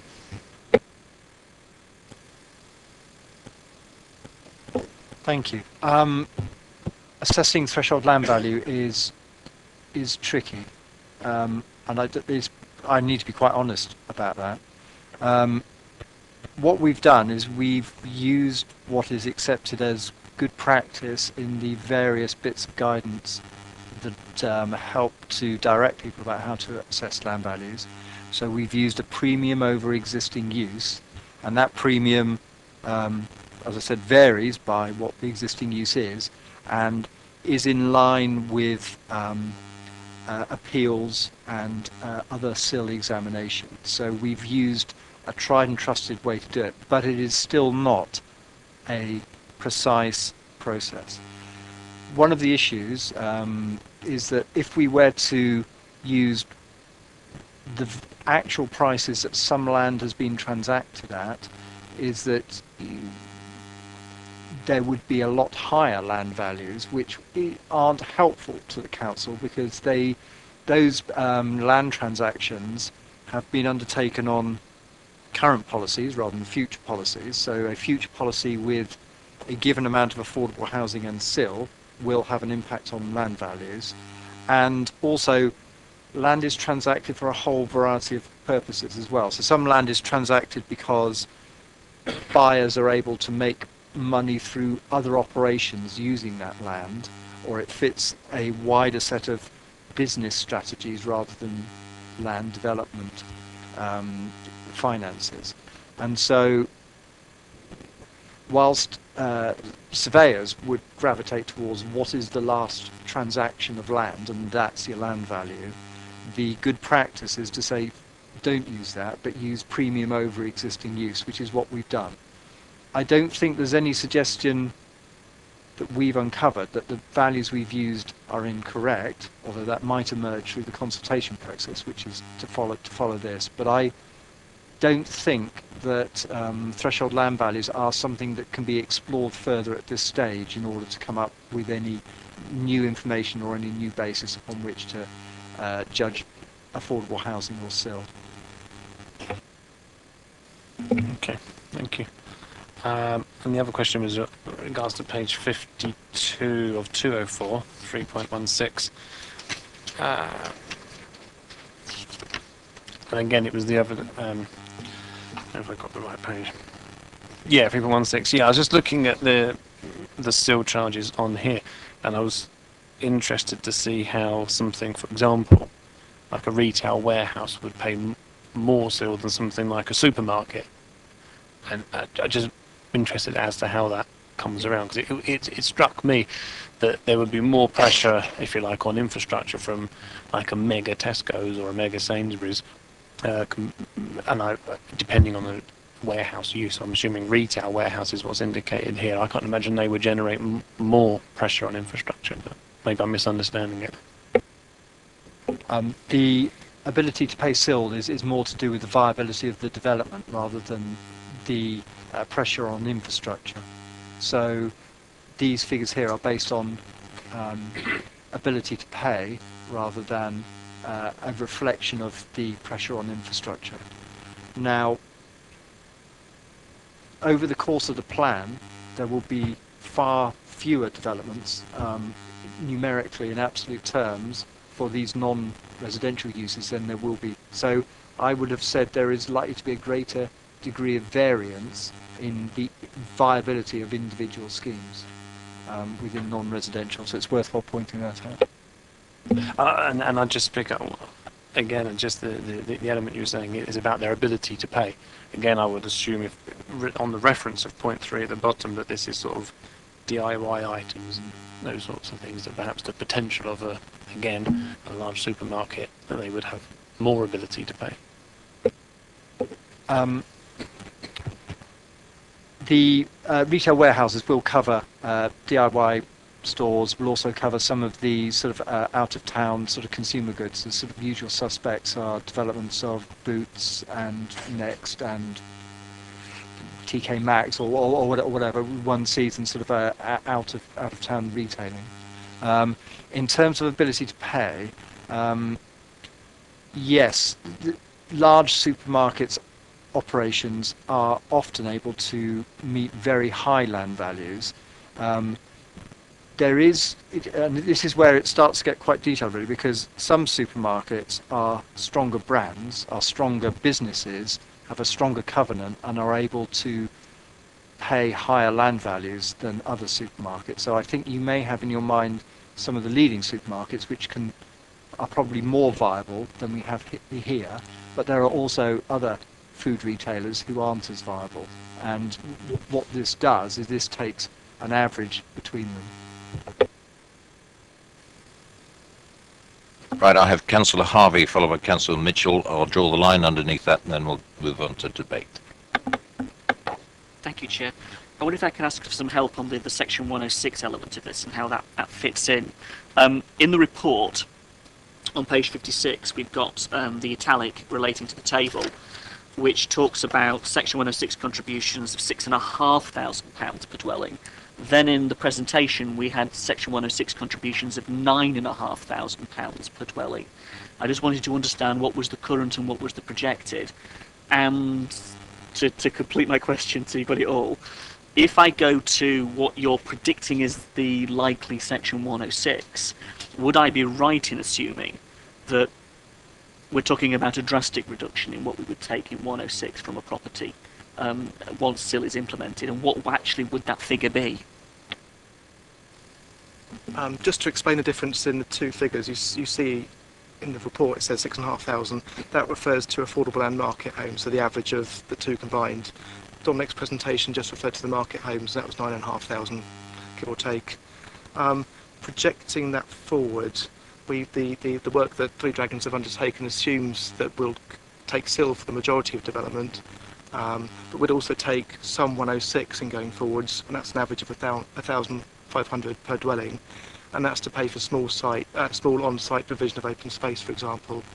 So things you can't necessarily factor into SIL, it's very site specific. Because I'm conscious that if I understand the regulations right, that obviously Section 106 you can't cross over with SIL in any way, shape or form, but that you can still pool Section 106 with certain, you need to tick the boxes, but you can still do that if you choose within your local plan to. And that the 1,500, is that 1,500 across all 13,000, or is that 1,500 across the 7,000 figure? Where do we draw the per dwelling bit of that, the figure, just to work out what we would likely take in Section 106 across the life of the plan? From memory, when we worked out the calculations behind that, that was from development coming forward post 2015, so that which would be in the pipeline 2015 onwards once SIL comes into effect. So that's important for me then. So just looking at my calculations to understand what we're getting, and again this relates to your SIL calculation anyway, if we take the fact that half of our entire greenfield allocation is coming forward on appeal, we're going to see most of that through the existing system of 106. The actual amount of dwellings that we're going to be rating against the new Section 106 and new SIL is dramatically reduced. So even then your 50 million and your 64 million are a bit of a finger in the air, because you just don't know how many developers are going to try and run their sites through before we even get to adopting the plan. Is there a question or a good statement? Yeah, you'd be right in that. You would have secured the infrastructure and the stuff through the Section 106 on those schemes, as opposed through SIL. That's really important. Are we saying that those Section 106 agreements on our site at appeal or a site at application will deliver the strategic elements of our IDP, or will they purely meet the merit of the application of the site consuming its own smoke, as I understand the current planning system is? Depending on the site, they would consume their own smoke, so they would be putting forward. They would be you would want them to be policy compliant and meeting the impacts that they were creating. And again, just for my figures to get my head around this, those sites will not deliver against our IDP. They won't deliver against our strategic infrastructural needs. They will only deliver, for example, against what the planning application deems is their infrastructure requirement to meet the safe policies and meet the policy framework that they're tested against. No, that they will be delivering things that are in the IDPs, because the IDP, for example, sets out the school requirements for some of the applications that are coming forward now, like Razor's Farm. So if Razor's Farm, through the application process, provides funding for that school place is already indicated in the IDP. So in that sense, it's fulfilling what we set out to do through the IDP, albeit via the 106 mechanism rather than SIL. Thank you. I'd be fascinated to see how an appeal inspector and barrister deals with that, because if we're talking about future-proofing an IDP, and then we're looking at, I know exactly what you're saying, I'd just be fascinated to see how an appeal barrister would deal with that. Councillor Mitchell. Thank you, Chairman. Page 53. Just to clarify what I'm reading in paragraph 4.5. I like this idea that payments will be based on the number of days after commencement of works. I'd rather see it as number of days after planning consent. But does that imply that this is significantly away from what we do at the moment, which is tend to negotiate it on completion of dwellings stages, which would be a highly attractive proposition if it was? Am I reading this right? So it's taking it away from completion of dwellings altogether. Effectively, yes, you're correct. It would be linked to commence development, 180 days later you pay X amount. If you haven't already, don't bother answering it because the chairman wants to move on, but if you haven't already looked at the possibility of making it based on the date of planning consent, it would be nice to do so.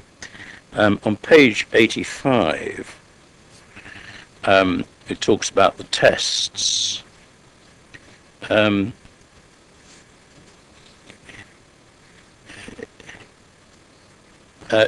just trying to understand again the depth of this, because we are very concerned about the affordable housing element, some of us in different ways from others, I have to say. In the testing of this, have we allowed for the possibility that a site, a significant site here, would expect to get, the developer would expect to get a lower price typically for his market housing when a site has a higher level of affordable dwellings? You haven't. And you haven't tested, therefore, the idea that the developer would get a lower market price for his housing when all the affordable dwellings were social rented dwellings? No. I just put it to you to see whether you agree or not that if I were a developer, I would make those tests. There are a number of potential answers to that. I mean, the one answer I think you should hold in your head probably is that good master planning would enable a mixed tenure scheme to function quite adequately. The other answer is that the values we've used are of dwellings completed, so they will have been on mixed tenure schemes, if you see what I mean. So what we haven't done is used values for purely open market schemes and apply them to mixed tenure schemes.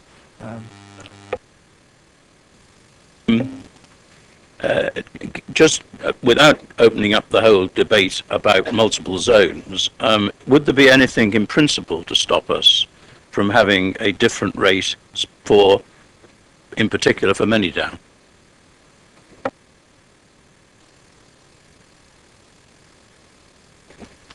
We have already got one separate rate for Manydown and the other strategic sites. Those are the Zone 1 charges, which were higher than the rest of Basingstoke charges. So, in essence, yes. Missed that one. Sorry. Can't read or something. Do we have and now any background of inspectorate comments on levels of sill and why inspectors have agreed or disagreed with levels of sill? I think this was referred to, but I'm just testing whether we actually have any that one could look at.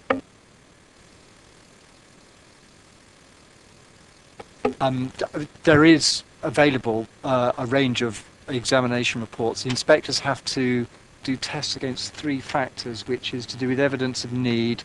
Has there been viability evidence, accurate and robust viability evidence produced, and is the sill rate recognising that evidence? So those are the 3 tests that examiners have to consider sill rates against, and all the examination reports are published, and West Berks published just recently, for example. Sorry, this week. Yes, okay. Quite useful to be pointed at some of those. Thank you. One last question, Chairman.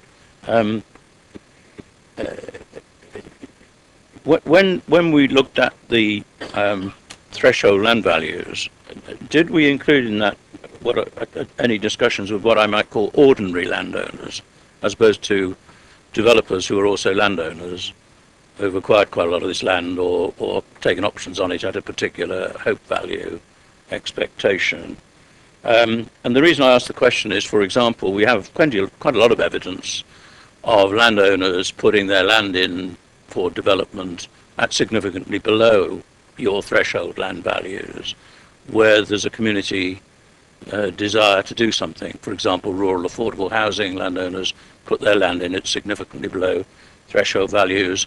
And there's some evidence emerging in schemes I've been involved in where a landowner may be prepared to put land in at below those levels, significantly below those levels, where there's a neighbourhood plan programme going forward or a community right to build programme going forward, because the landowner is a member of the community, as opposed to the expectations they have in areas where the land value is being achieved by top-down allocation of sites in areas where the local community are strongly resistant to them.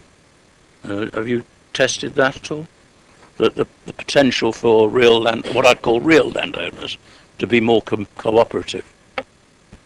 I was just looking back at who was involved in our workshops, and that's set out on page 134, but most of them are either agents, who represent probably the larger landowners, but there are some people in there who may represent smaller. There's Geoffrey White, Simmons and Sons. They may well represent smaller, and T.A. Fisher are quite small buildings, but they're not perhaps to the point you're talking about.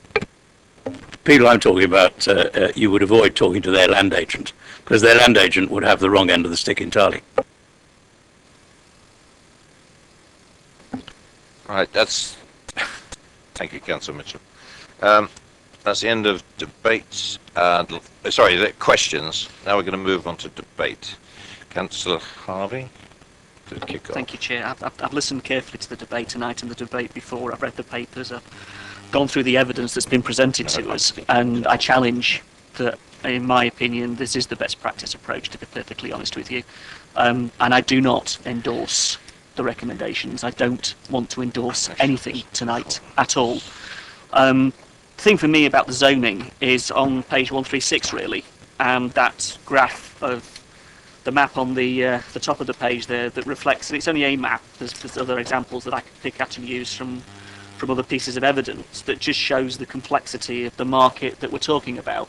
Hart is a considerably smaller council than ours, and yet it has a proposed sill policy that has far more zones. So does Bracknell, so does Dartford, so do a whole list of other authorities that we've looked at.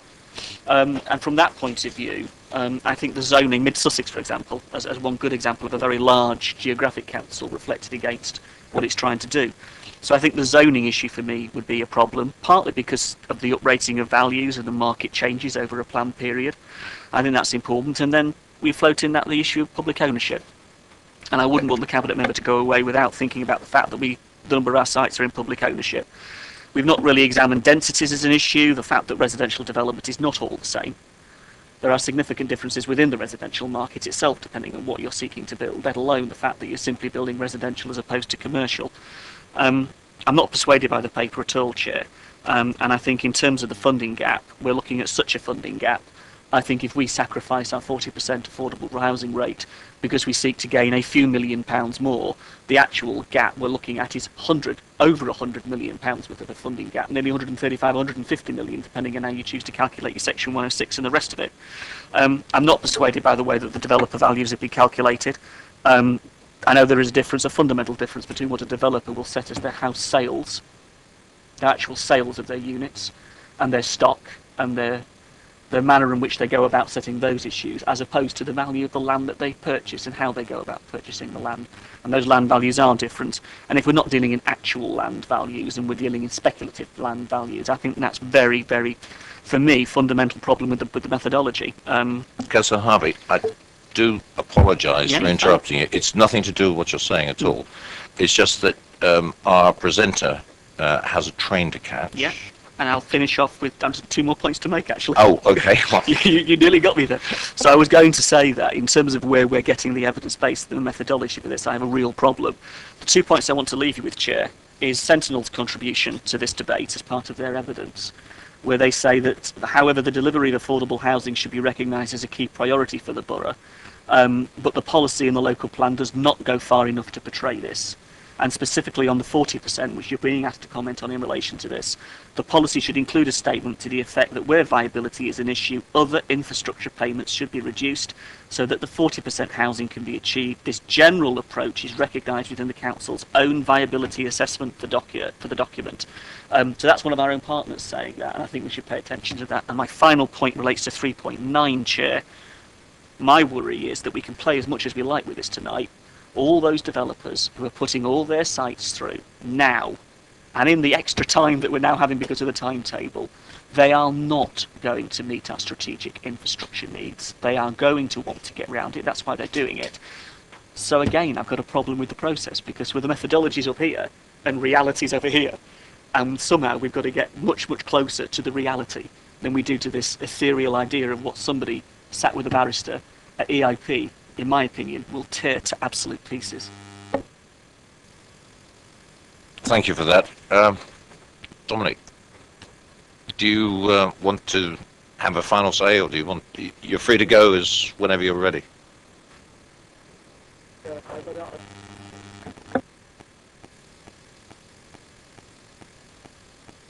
You're okay? Yeah. But, yeah, thank you very much for coming along, and eventually when you depart, I hope you have a good trip back to Exeter. Thank you for your contribution. Any other members of the... Councillor Shaw?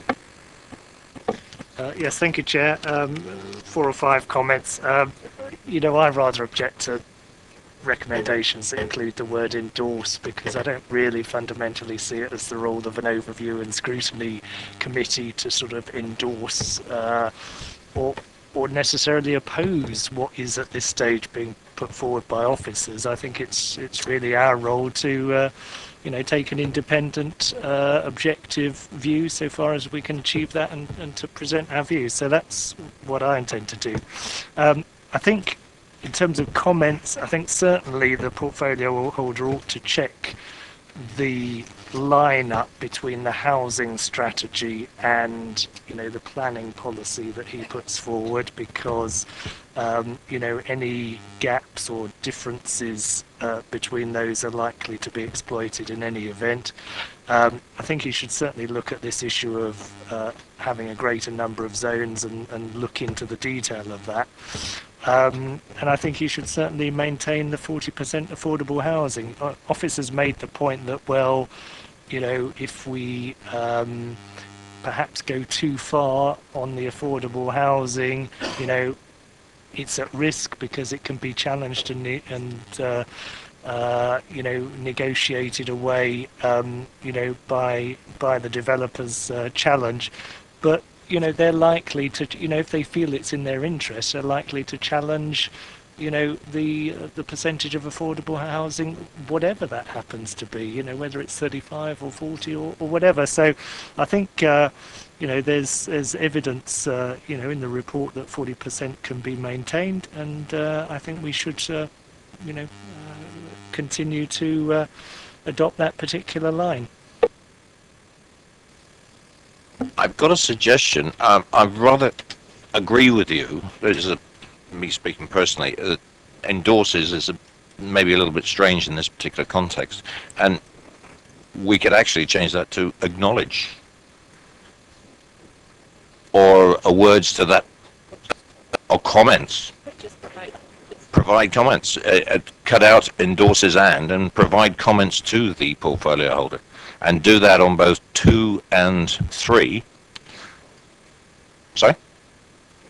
2 and 3. Just for drafting purposes, if you just have it is recommended that the committee notes and then delete all of the first words of each of the points, then you achieve that. That's really where I was going. Yes, and provide comment. Is the committee agreed on that? I think it's much more realistic because we're providing comments and feeding the portfolio holder. Okay, so yes, thank you, Councillor Shaw, for that. Councillor Mitchell. Thank you, Chairman.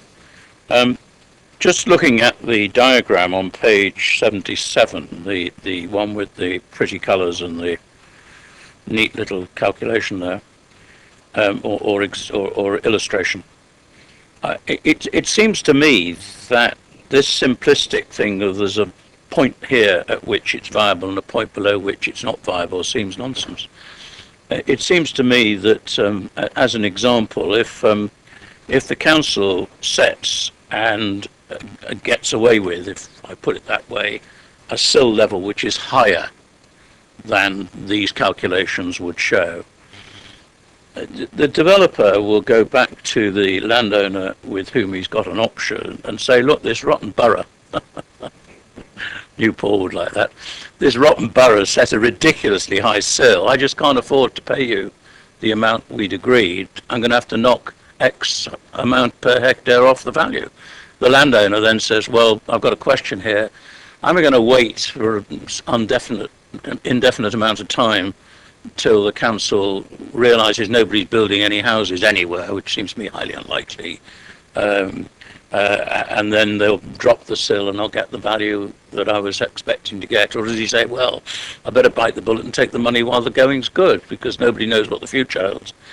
And my conclusion that I draw from that is that when you go out to consultation on such things, the one thing you shouldn't do is to go out to consultation at the level that developers think is most appropriate. You should definitely go out at a level that's going to concern the developers and hear what their arguments and how strong their arguments are.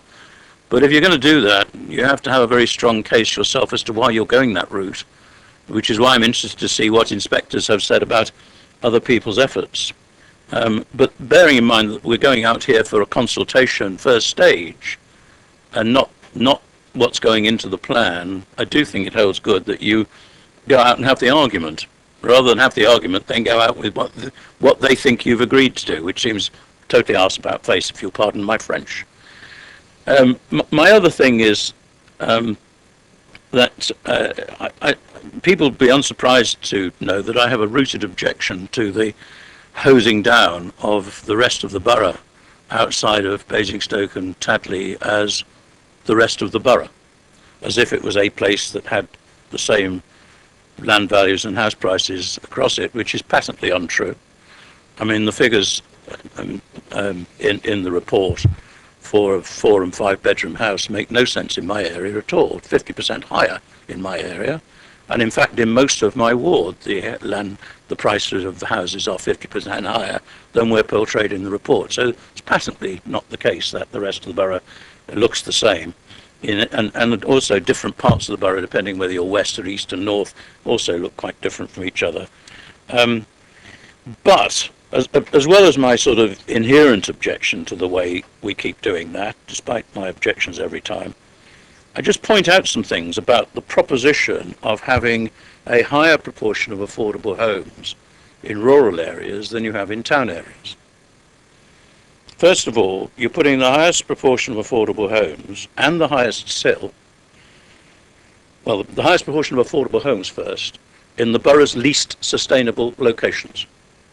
And I have people in affordable homes in my area who have trouble getting anywhere because there's no bus, there's no transport, they can't afford a car, and there's no shops, there's nothing anywhere near them. And the shop that was there is closed down, and the pub that was round the corner is closed down as well, as now a restaurant, or it's a house. So you're putting the highest proportion of affordable homes into areas that are least sustainable.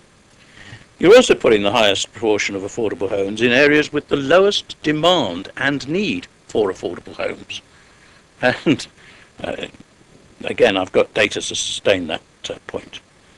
And you're putting the highest sill level as well in areas where the house prices are already the highest in the borough.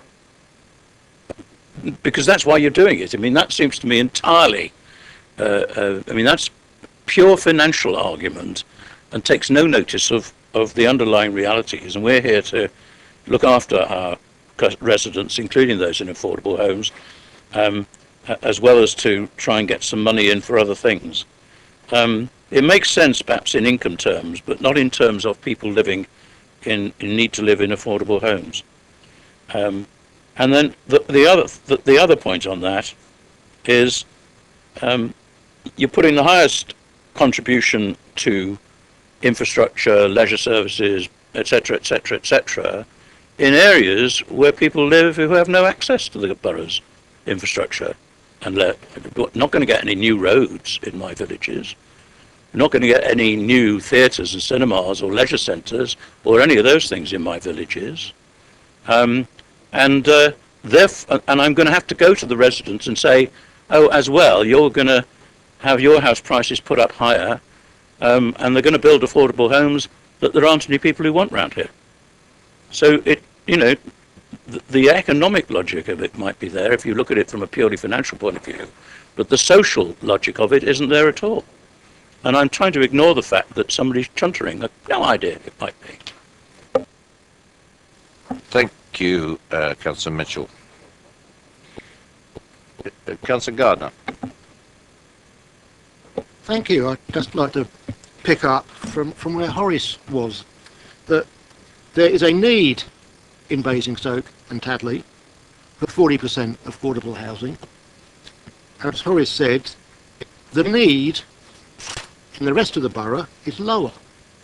So it might make sense to actually turn the percentages round. Have 30%, 35% in the rest of the borough and 40% in the town. Now I'd be interested to see how the statistics work on that calculation as opposed to the ones that we've seen. Thank you. Councillor Mr. James. Thank you. In the past 6 months, land values being paid by the developer has increased dramatically. They are and developers are fighting over sites and the real value of the land is dramatically different. If we set the sill at the hypothetical low value based on house prices, not actual values, you will set the sill for the next 3 to 4 years. So at that level, our communities are going to suffer, and the development that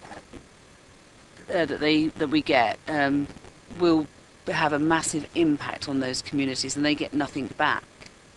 So that's one of my points. The other concern is in relation to Horace talked about different values in relation to the private sector across the borough. It was quite simplistic in relation to the housing association, in relation to affordable housing being a certain rent. And if you look at Sovereign and then Sentinel, they're very different prices. So you could be living in South Ham and you're paying a lot more to live in South Ham than you are in parts of Oakridge. and if you live in Chevron St John in a social rented house, you pay a lot more than you do in Oak Ridge. You also, if you live in an older property, social rented or an affordable rent, you pay a lot more. So there is a difference, and I think we need to look at that. I'm very concerned about the paper. I think it's very flawed. I'm not comfortable to support it, and I think that it's not going to achieve what we want to achieve in relation to future infrastructure, and we're actually kidding ourselves to do that's what we think it's going to do, as John Leaker said earlier on. And I think that I just have real concerns about this paper before us tonight. Thank you, Councillor Mrs. Cubitt. Yes, just to say that I'm happy to accept the proposal of the paper and the 40% figure as the most suitable. But I question the debate that some of the earlier members have made in terms of it being a nonsense to set the CIL at a higher rate on areas where the values are greater. I thought that's the whole point of this SIL, is that the viability bar can be higher where the land is worth considerably more. So I question members' understanding of the whole methodology of this paper. And I also find it extraordinary and extreme to state that because there isn't any infrastructural support in the villages, that therefore we mustn't build any affordable homes for people in the villages.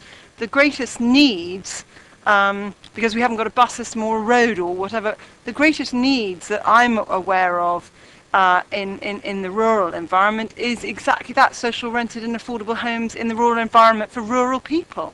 So whilst yes, there is a need for social housing and affordable rents in the towns, we must not forget the hidden poverty in our rural areas, which are incredibly important, and therefore I refute completely the fact that we shouldn't set a higher CIL in areas where the land is worth considerably more, and I also refute the fact that we should build affordable homes in the country simply because there isn't a bus system. We have to look after those in our community that are from the countryside as well. Councillor Keith Watts. Thank you, Chairman. I put my hand up in response to Councillor Gardner. It's not true to say that there's no need for affordable homes outside Basingstoke and Chadley. And of course, you'll also see that the location of sites allocated in the draft local plan reflects that. But I am open to the idea that we need more zones, and it could be that the housing needs register is one of the criteria that's used to define that. I have to say I think it would be completely absurd for us to have a lower affordable housing percentage for our strategic sites. I emphasise the word strategic. We have a housing strategy that we're nowhere near complying with at the present time, and if we let our strategic sites be built with a smaller than appropriate percentage, then we're going backwards on the strategy. I don't know about the rest of Basingstoke and Tadley, but I think we could have more zones in here. So, of course, I mean, the price, this is a statistical exercise, and the prices can't be looked at a micro level. The prices in Whitchurch are affected by the fact that there have only been 3 new houses built in Whitchurch in 3 years. And I'm sure the same's true because I live very close to Councillor Mitchell's ward, and across the whole of that ward it's the scarcity of new houses that are affecting the prices. Tipping them all out into Newbury sounds like a good idea to me. Thank you. Councillor Gardner first, followed by Councillor Mitchell, and then I'm going to start summing up. I'd just like to say that I agree with the points raised by Councillor Cubitt and Councillor Keith Watts, that additional zones is probably the answer, and there are strategic sites where 40% in the rest of the borough would still be appropriate. What I'm saying is that those areas which are more remote, where the demand for social housing is less. I'm not saying there isn't a demand for social housing, I'm saying it's less than it is in the town. That those areas have a lower requirement for affordable housing and a higher sill, so we're still raising the money for the infrastructure, but we're not sacrificing the affordable housing in the town just to get infrastructure. Oops. Creaking, getting old. Just to clarify, I didn't say, and if it was heard that way, I couldn't say it properly in that case, in any sense that there is no need for affordable homes in the rural areas. That's not what I said. And in fact, I mentioned earlier that we are developing homes in the rural areas through rural affordable housing schemes, neighbourhood planning and community right to build. And one of my parishes is planning to build 40 dwellings without having anything imposed on them from anybody. So in the plan period, and those will include affordable homes, and alongside of that the same parish is bringing forward a rural affordable homes site.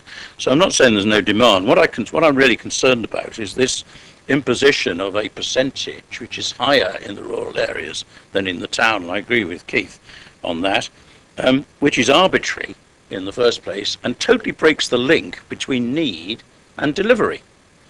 You know, we need to deliver affordable homes where they are in most need.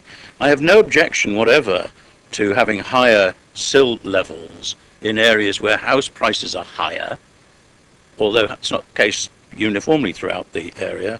What I would prefer to see is getting more money out of those developments to apply to affordable homes where they're needed, which includes in those places where the dwellings are being built, but in a higher proportion of them are needed in and near the town areas.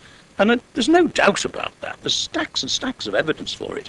And I can give you the data from my ward and my parishes to prove it. There's no doubt about that at all.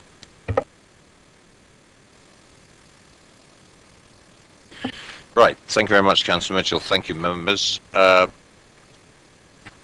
going to have a go at, we'll run through the objectives of this particular paper, and we want to come to some form of consensus of the information we want to pass up to the portfolio holder.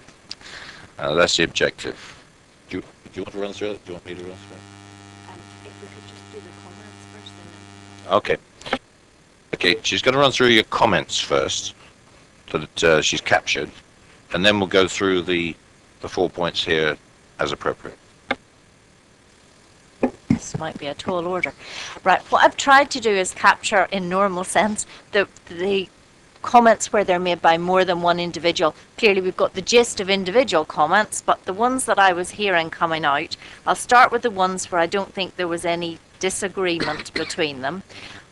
I think there was a general view that you wanted to pass up to the portfolio holder that he should check between consistency between the housing policy and the SIL approach. He just needs to health check that the two policies are going in the same direction.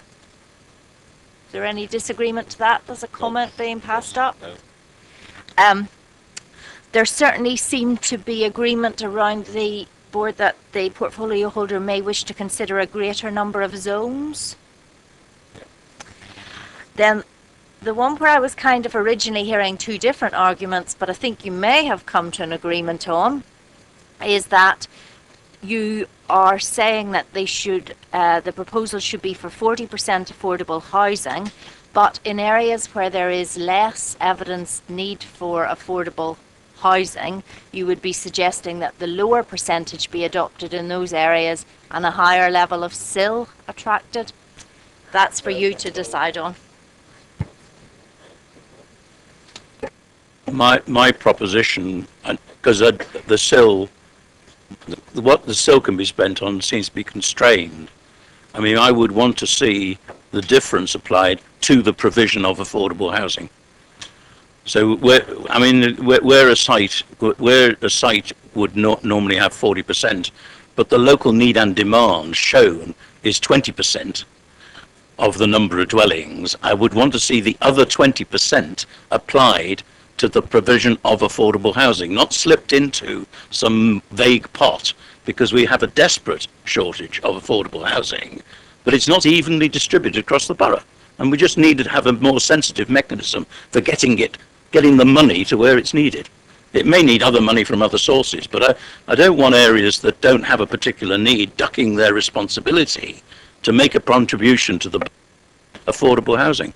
It was the idea of making a contribution to leisure centres 20 miles away that I was a bit concerned.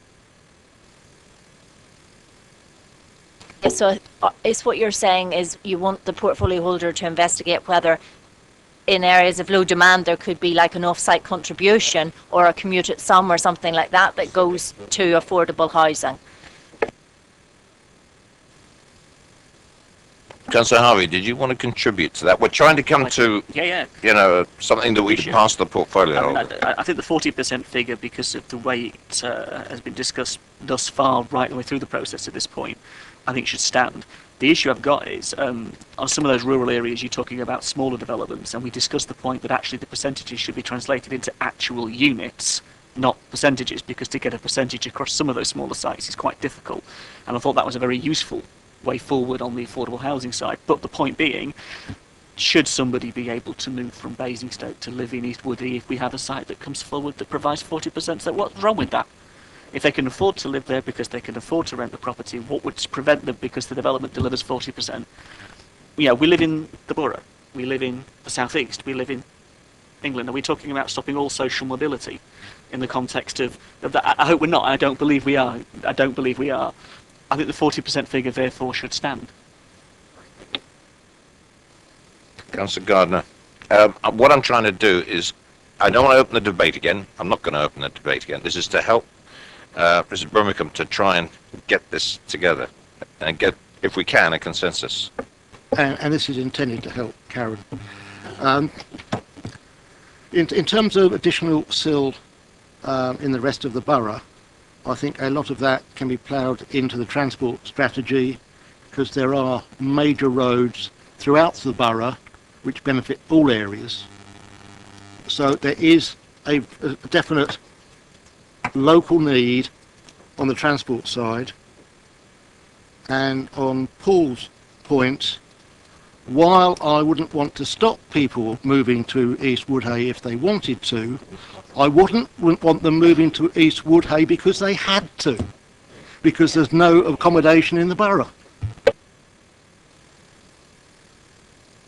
Councillor Shaw. Yeah, I think the best way I'd summarise the discussion is in terms of the number of councillors expressing a view on this particular issue of the 40%.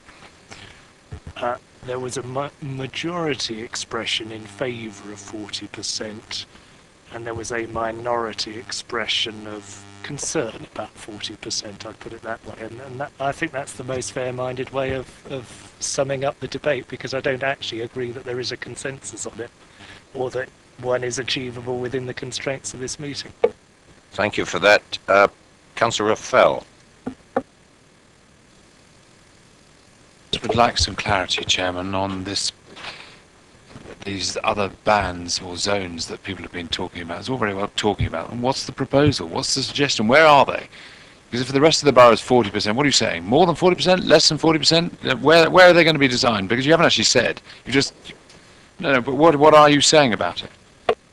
Councillor Cubitt, if you can contribute to this. Yeah, I think what the zoning's about is the rate of the sill, i.e. that the rest of the borough is not all the same value underlying property. So actually, we know that a lot of the rest of the borough is very high net worth housing, worth in excess of £1 million a property, and that therefore we should recognise and acknowledge that for those very exclusive, expensive parts of our borough, there should be a considerably higher charge at sill rate. I think that was the point. Helpful. Again, thank you. Well, if that is what's proposed, any particular areas being identified for that? I'd just like to know where they are, please, because I think the officers would like to know where it's being targeted. I've got a good idea. with respect, Councillor Raffel, I don't really think we're in a position to do it right now. I think what we do is suggest it to you that needs examination.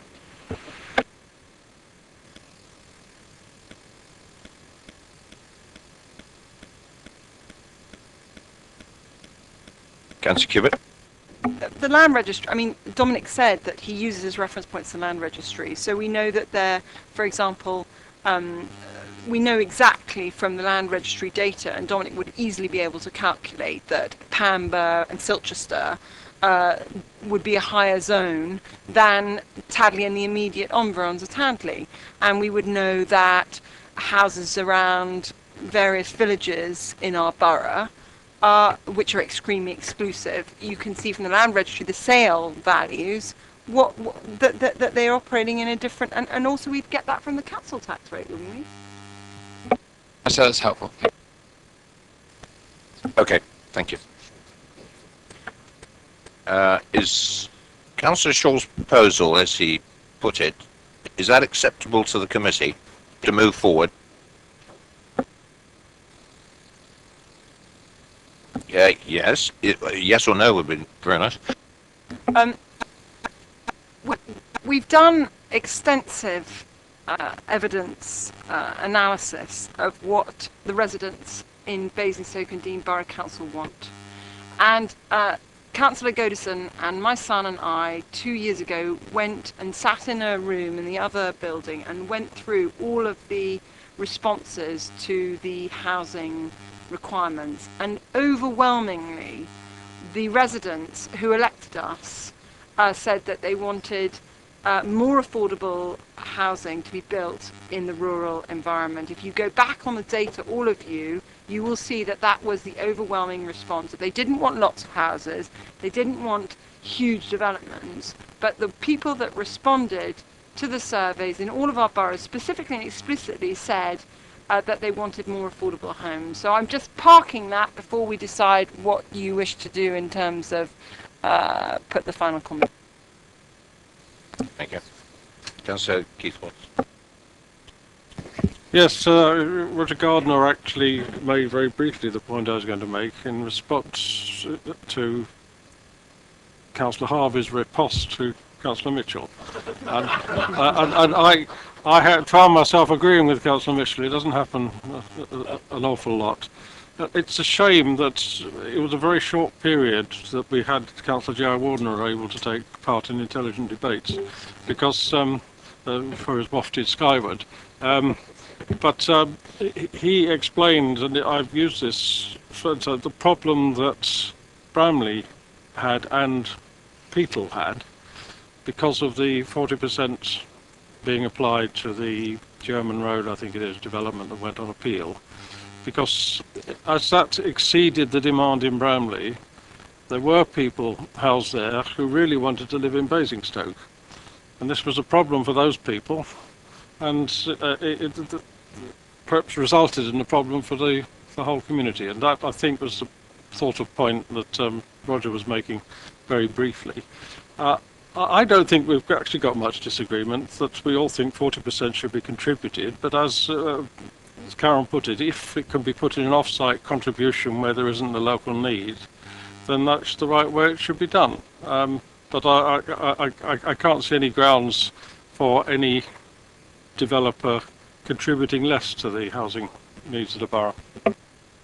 Councillor Harvey, I'm very conscious that one of our speakers has to leave for the next paper. So I would like to focus on finishing this off. I was named, I was going to just come back on the point that one of the issues that we've had is the flat rate 40%, and one of the examples of dealing with off-site contributions is the viability of achieving what that off-site contribution would be. And I've got experience of where developers, because we don't have a review mechanism, we don't have a review policy, we've not discussed how you would achieve that in any part of our local plan. It might be well and good now for us to say we would like off-site contributions, but we don't actually have a policy to govern that. So I'm with what's being said, but I'd like the policy side of it to give us the substance to achieve that. I think that would follow on, if that's what the committee wants to be passed to the portfolio holder, then I think we're actually talking about a policy coming out of this at the end. But that is a huge piece of work because of the nature of it, and we need to think about that. Which this is the first time this committee or this council has actually broached, as Mark said earlier on, the subject of sill. It's not going to be an easy road. But we have spoke about cascade policies for affordable housing in the past.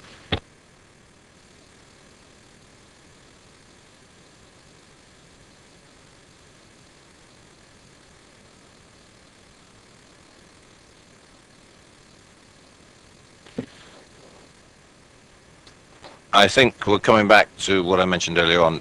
Across the board, 40% is acceptable, with the proviso that exploration of a lower, maybe down to 35% in certain areas. It's going to be this. Sorry. Keeping it at 40%, but exploring the ability to have some off-site contributions. Oh, or the off-site some contributions. in Okay. areas of Yeah. low demand. Yeah. In Off- off-site. Yeah.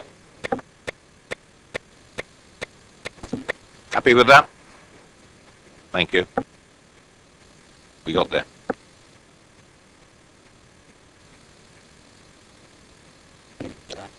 Right.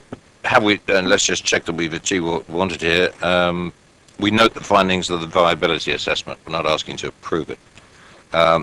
Provide comments to the portfolio holder for planning on the proposed on the levy preliminary draft charging schedule. We all happy with that? Is it drafts?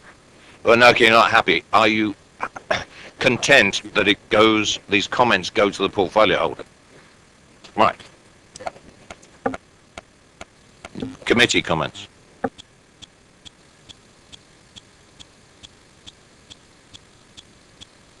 And the public consultation. Yes, we noted the proposals for public consultation on the community infrastructure levy draft consultation. Are we happy for that? In the paper, Councillor Mr. James. My concern is in relation to the comment on the last page, and I just want it to be picked up, is the conclusion on 10, is that it talks about it being in parallel with or the local plan, but this is if this is going to a decision-making process in December, it's not going to be in parallel or tandem with the local plan. So this is going to happen prior to, and that's the concerns that I have, is that we're going to end up with a seal prior to a local plan, and it's about the two, and they're not, they're out of sync. It's very unusual for anyone to have a SIL in place without a local plan. What we're saying is that we were doing the first stage of the consultation on a SIL, which is a two-stage consultation process, so it would catch up with the local plan, and then ultimately you'd have the examination together of the two. So with that explanation, are you happy to accept that? We note the proposals for that public consultation. Agreed. Okay. Note, and the final one at 4, notes for the strategic sites, the relative merits of SIL and section 106 for the infrastructure provision are being explored. Noted. Thank you very much. We're moving on to paper B, and I'm going to call a quick comfort break, 2 minutes, no more. Yes. Oh, would you like to come forward? Sorry.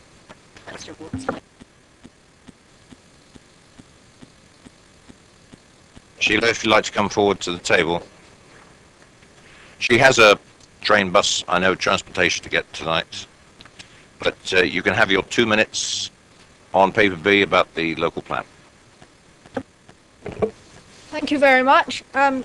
Just want to say very briefly, deeply concerned about the quality of foul water and sewage disposal, which is mentioned in the local plan document as saying that there will be no further deterioration of the quality of water going out into the River Loddon from the main sewage works at Basingstoke. But since that water is already not of a standard for the Water Framework Directive, it is necessary in the local plan to have some strategy for its improvement. And that if we build 3,000 houses, many down, and 1,000 at the other site, and many more, then a really radical policy, I think, has to be put forward for the treatment of the wastewater from these sites, including perhaps some means of generating useful substances from the sewage, like methane that could be used for heating and cooking. And then only one other thing to say is the affordable housing, socially rented housing, for people under 35, we're really talking about houses in multiple occupation. And I'm sure you've all lived in a house in multiple occupation when you were young, and you were very glad to get out of it. Can we make new houses in multiple occupation that people are happy to live in and don't end up fighting with their neighbours, and have those as part of the plan in sufficient numbers to account for the number of people under 35 who are likely to be on housing benefit in the borough? Thank you. Thank you very much, and I applaud your patience tonight. I hope you get your bus. Thank you.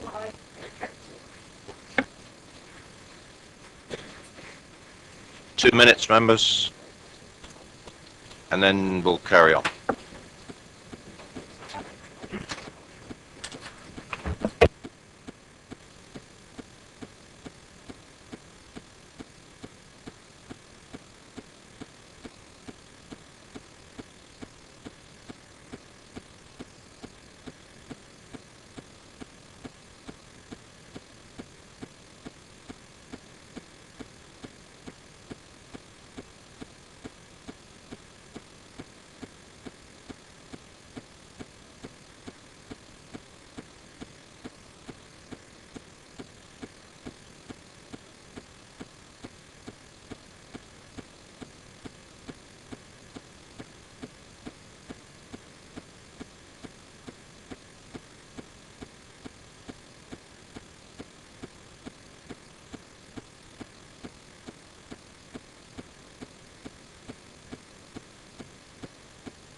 Members, could we resume our seats, please?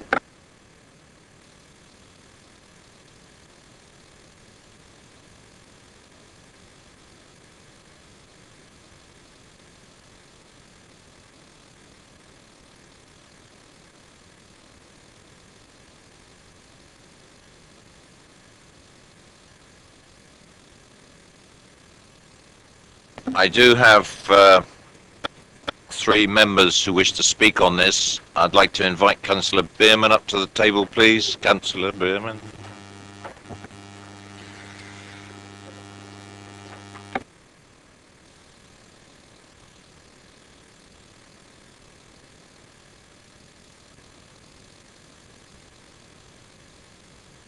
And we'll get the officers to give a short presentation and then I'll hand over to you. Right, paper B, and the officers like to introduce the paper, please. Thank you, Chair. Yes, as a brief introduction to the paper.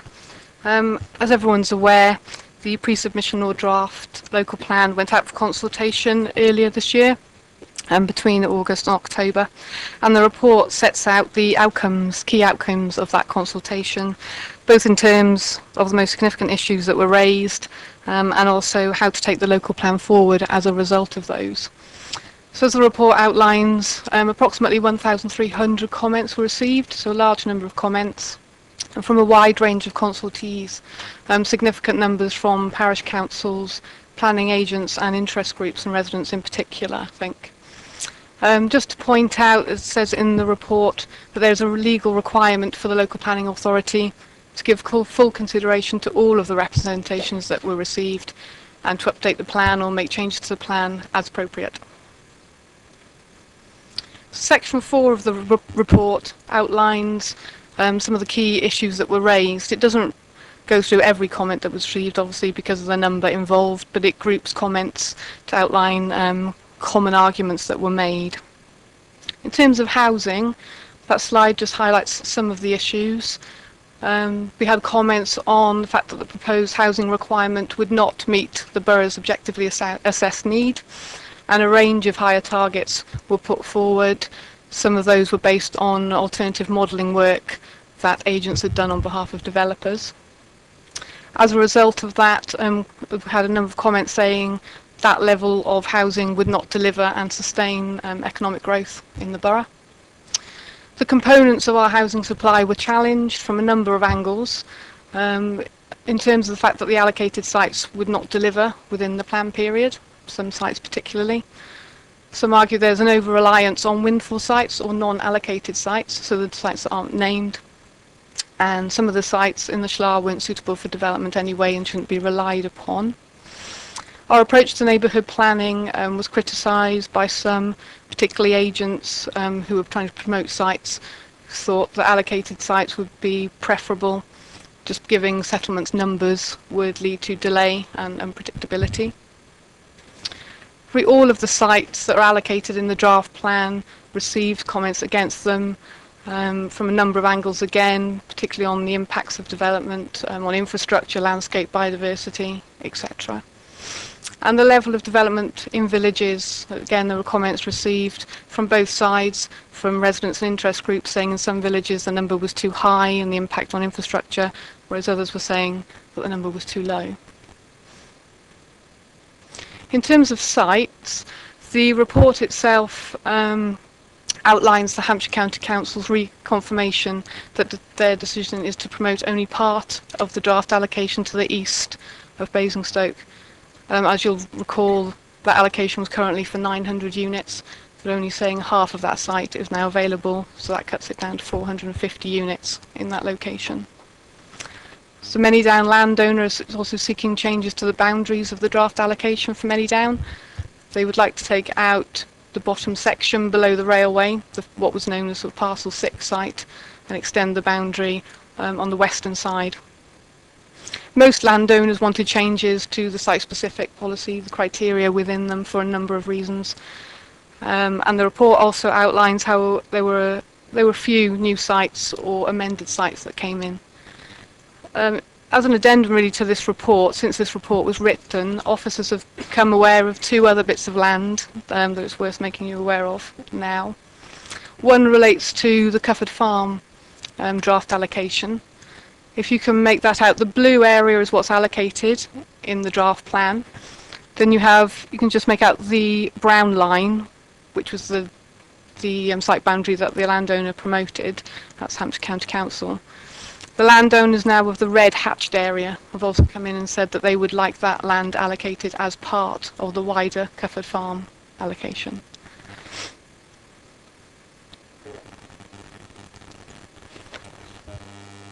Sorry?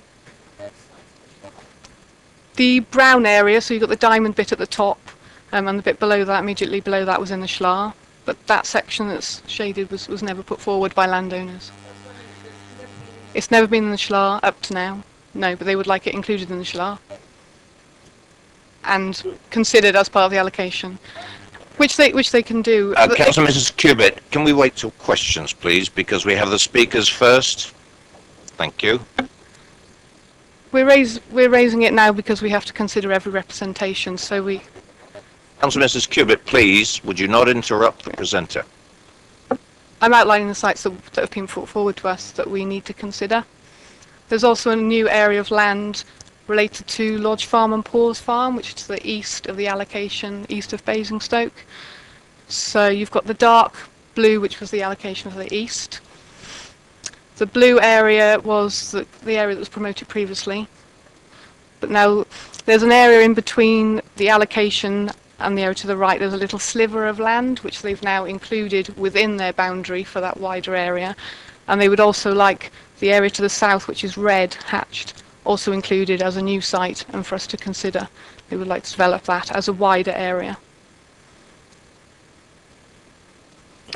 Moving on from housing, the other key areas that we received representations on were employment and retail related issues. In light of new government guidance that's come out, draft guidance, and also up-to-date statistics. Please, could we not have a separate conversation going on across this committee room? Thank you. Comments call for an update to the Employment Land Review. There was also comments about the fact that the plan was too office-based and there was a lack of industrial warehouse provision set out in the plan. There were also employment issues relating to Whitchurch because of the deletion of the existing Arglen allocation. Comments related to the role of Basingstoke Town Centre and Basing View and also the leisure park in terms of requesting greater clarity about what should be allowed in those areas. And there was a call for greater flexibility in the town centre, particularly for different uses and changes in boundaries there.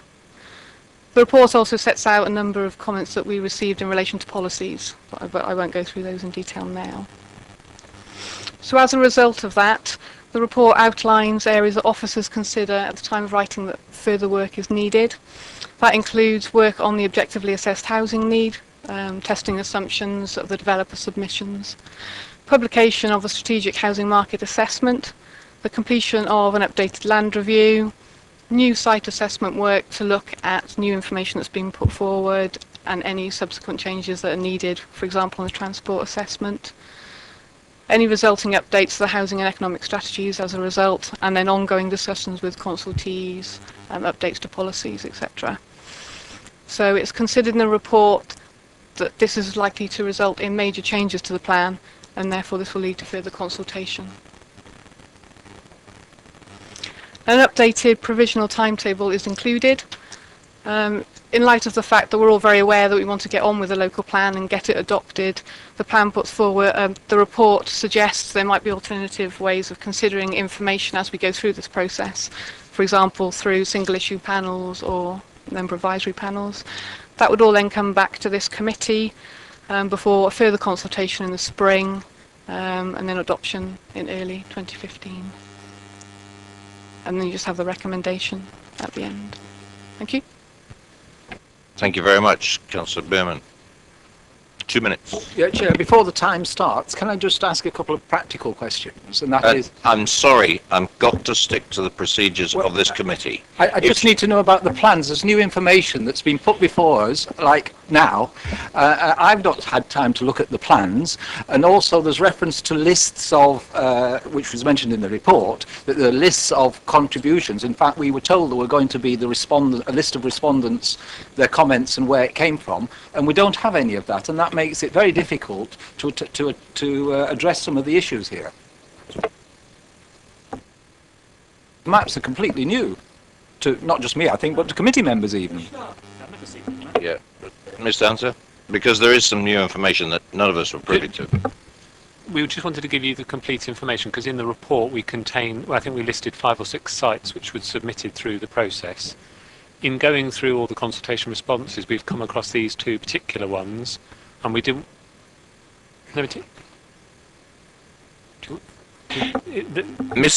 Councillor Stupid, would you please not react like this? You either address the officer properly through the chair, or just wait your turn. You're down as the first councillor to speak on the list at the moment. So they're submitted by developers through the process.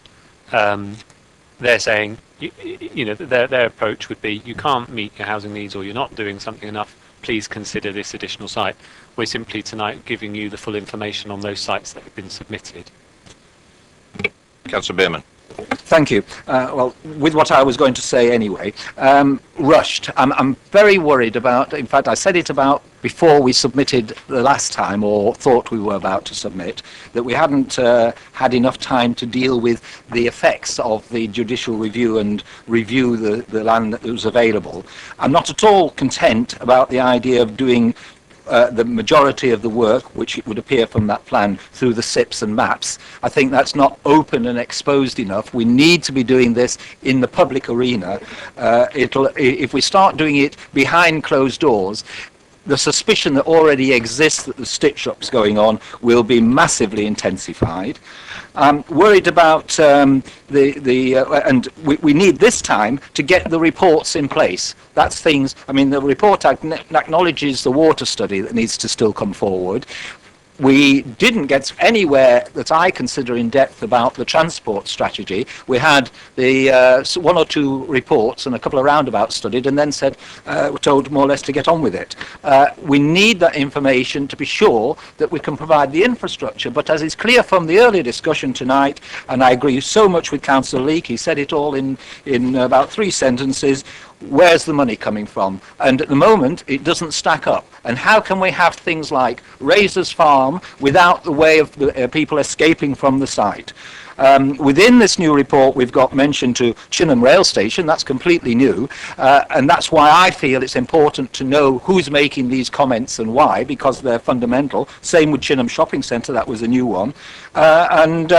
Lastly, industrial and employment land. Well, that's very interesting, isn't it? Because, in fact, Razors Farm was previously allocated for employment purposes. And wouldn't it be much more sensible, it would get rid of 90% of the problems with that site development, to use that as one of these requested expanded employment sites, access then through an existing employment area, and not requiring the same school and other infrastructure as is required for housing sites. With that, I appreciate I've run out of time. I could say a lot more because there's so much here to tackle. My main concern is, though, that we don't rush into it and then do another half-cocked job and then have to come back a yet further time and then lose even more time in terms of developer decisions on where the houses go. Thank you. Thank you, Councillor Beerman. No, we don't do that in Oscoms. Nope. And that's straight from the, this is how we run Oscoms. If you want to be put down on the list to speak, questions to officers, will do. Councillor Tilbury.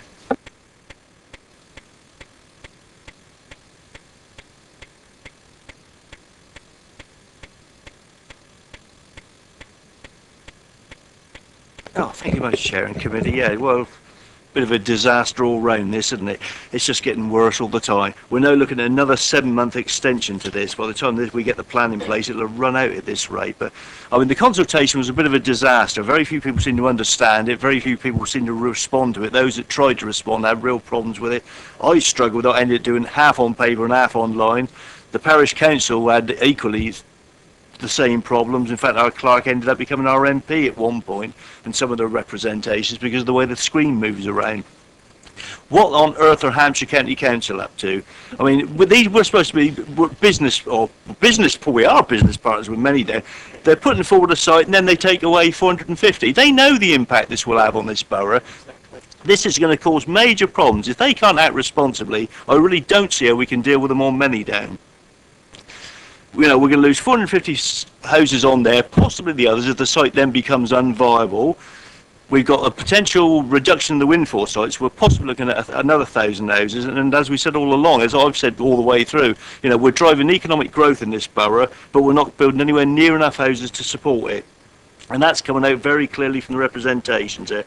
But the big concern I have is we're trying to do a neighbourhood planning over it at the moment there, which was going to be difficult enough because obviously with all the Category 1 sites we've got in Overton, you've got developers sitting there just waiting. And at the moment they were waiting for this plan to go forward, knowing it only had a few more months. What reaction are we going to get now when they suddenly realise this is more than a year away? This is an absolute disaster. Thank you, Chair. But anything we can do to shorten the timescale, please think about it, because this is going from bad to worse. Thank you, Councillor. Councillor Tomlin.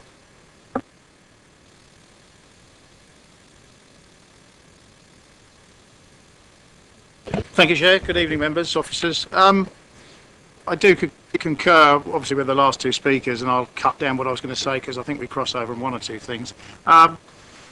Couple of things in the actual report. I'm very concerned, really, the challenges to the use of neighbourhood planning, leading to unnecessary delay and unpredictability. I hope that it will be this committee's view that the borough should stand by its recommendations to use neighbourhood planning, particularly that many are already underway. So I'd hope you'd sympathise with that. On the same page of the report, the many down, we saw it as a separate heading. It seems to be reflecting the landowner's perspective. I personally would have expected to see a note perhaps that there were many other comments requesting that this site be expanded, because I think that was shared by discussions within this committee as well. A little confused as how other sites have come to be promoted. There's one just outside of Bramley at Boars Bridge. It seems like a small backland development, and it's just slightly bizarre that it even fits in, and I don't understand. Perhaps we could find out why they come forward. I'm glad again to see that employment issues have been raised, and again Councillor Bierman did talk about the Razors Farm site, but yes, we'll have to be careful whether our promoted sites will clash with our ability to expand the borough's employment. And then lastly, in the other policies and appendices, there's a statement that our master planning would be too onerous and it will produce delays. The borough must maintain control of this. Members of this committee, I know you support it, and I hope that we can stand firm, as there was a fear expressed by, again, this committee, that without it we will see poor piecemeal developments, the lacking infrastructure delivery, with the worst possible impacts on existing residents. So, again, summing up, I see in this report, I just have a feel that there's quite an emphasis being placed on the views of developers and their consultants, and I note what the report says, but I had made the assumption this is an interim report and that we're to see a greater, more in-depth analysis at a later stage. Thank you. Thank you, Councillor Tomlin. Questions for the officers, Councillor Cubitt. Yeah. I've some very specific questions to ask. We have been working on this for an inordinate amount of time. We have been discussing ad nauseum sites that have been proposed every year, each year, new sites which have gone onto the SHLA. We have, through the whole process, commissioned extensive evidence on sites that we deem to be classified as Category 1s. Every year at the new SHLA evaluation, additional sites have come forward, but they have not been categorised as Category 1 sites. and they have not been evaluated as Category 1 sites, and they have not been evaluated as strategic sites. We were told very explicitly from the outset... The question, Councillor. No, listen, I'm coming to the question. Don't you worry about this. And tell me to listen. Yeah, well, we have been told ad nauseum that the local plan submission could only have minor amendments pursuant to the consultation. And this is now the second time that we've gone to a pre-submission consultation and that the amendments can be minor. The council was explicitly told at a number of occasions, both in writing and at meetings, that Hampshire County Council was only considering 450 houses on the BAS 121 site. I cannot understand for the life of me why this council would now wish to make substantive amendments and incur an additional now third cost and significant changes to the plan, and I'd like you to explain to me why. That's the first question. I've got a second question.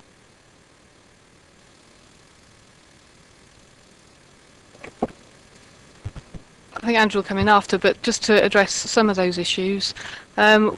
As I said in the presentation, we legally have to consider every representation that is put in. So people can put in at this stage new sites and amendments if they wish to. We have to consider those. In relation to your point about minor changes, our point was if there were any minor changes that were going to be made as a result of the representations, then we could submit. If there were significant changes or major changes, for example involving sites, then there would be a need to go back out and consult. So we couldn't say at that time because we didn't know what the representations were going to say. I cannot for the life of me understand why this council would accept any significant changes when we have now spent years getting to where we got to, and when we have been at full council. I have no comprehension whatsoever as to why you as an officer would be proposing now that we would accept substantive amendments which would result in us having to go to a third consultation on this plan. Could you explain to me why?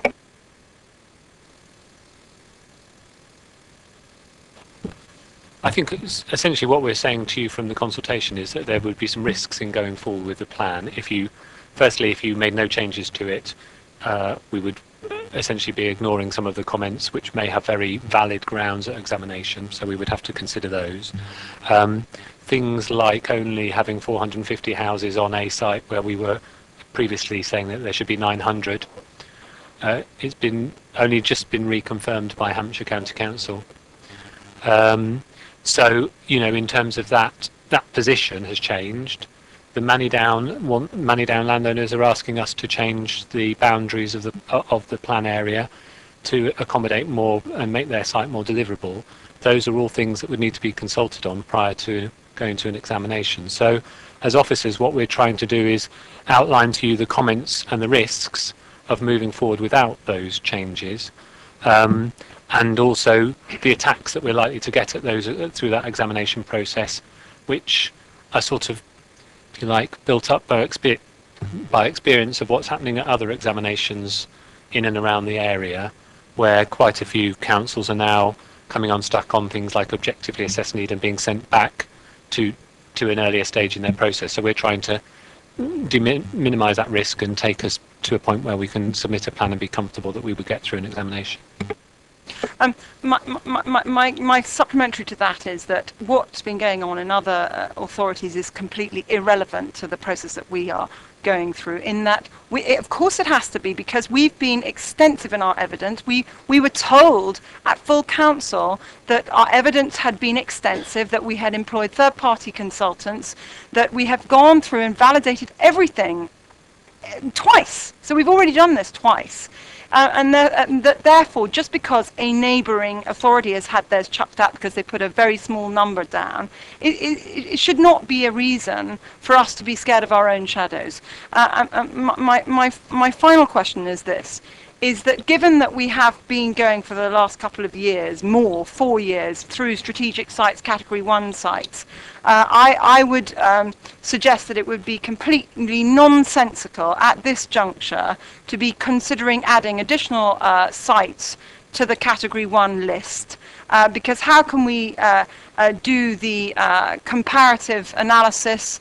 It makes a nonsense of all of the evidence, the landscape capacity studies, the transport studies, everything, if we suddenly have, at the 11th hour, a new site that we've never seen before. And I just think it's incredibly irresponsible of this council to even contemplate considering a huge, new, brand new Category 1 site that none of us have ever seen and whom none of us know who even is the landowner. Just in terms of what's happening in other examinations. Excuse me, members, standing orders. Happy? We'll aim it for 1 hour, but I would like to limit the evening till 10:30. Just in terms of what's happening in other in other examinations in the locality, the way that examinations are now framed is that you have 2 days on duty to cooperate and objectively assess need. East Hampshire, Hart, who else is it? Waverley, so their local councils to us are all sent back at that point because they hadn't met their objectively assessed need. And there's become quite an emphasis on economy and how that's reflected in your housing needs. So we've got to take that. We're simply at this point in time explaining to you what's come back through the consultation, and it is for you to you make some comments on that. In terms of the sites, we're simply giving you the information that was submitted to us through that consultation, so you are aware of it.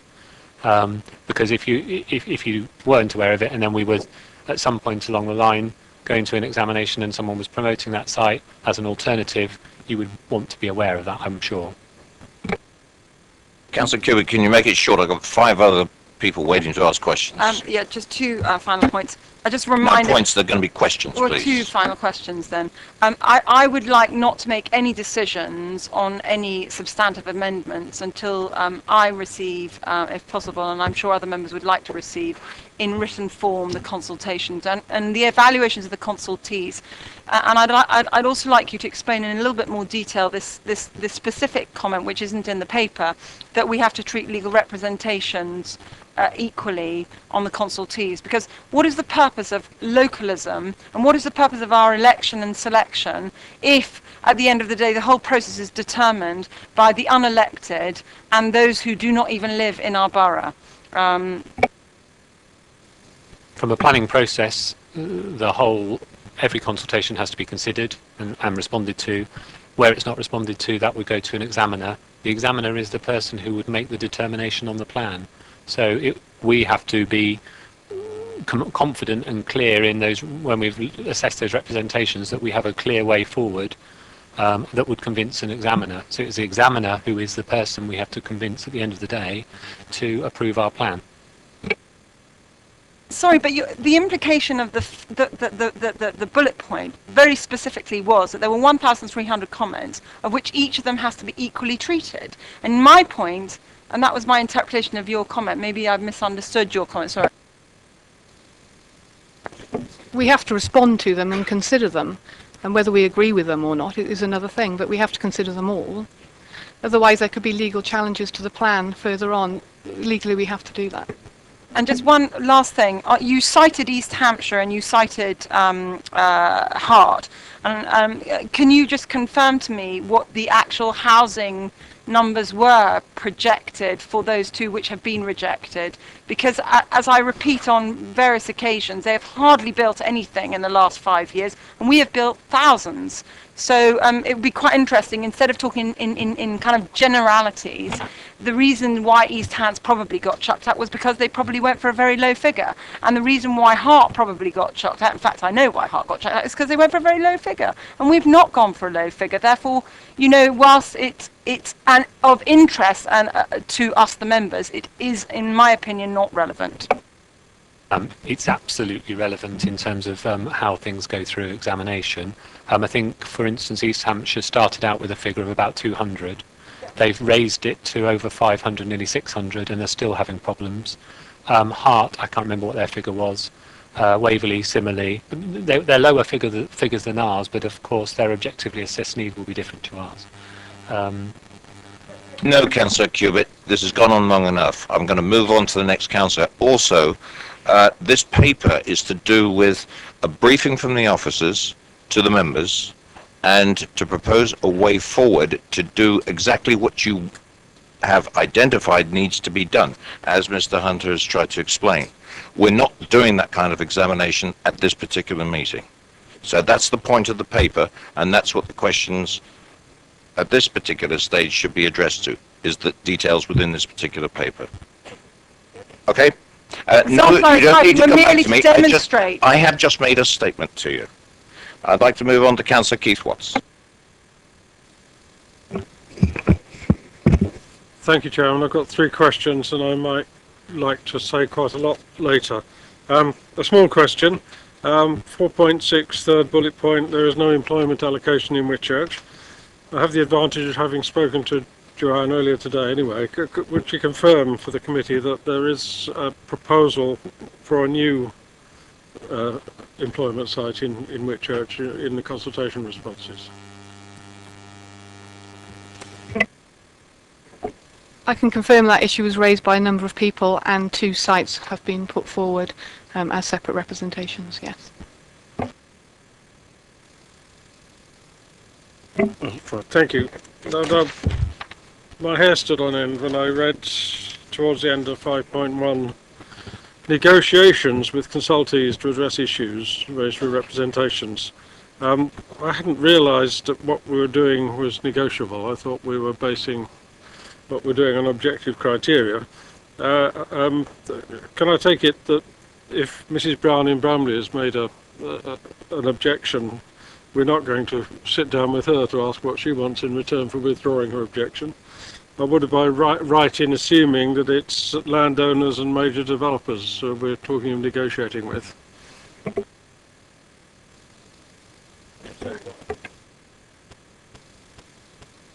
It's more really looking at the representations to see if there are parts of them that we agree with.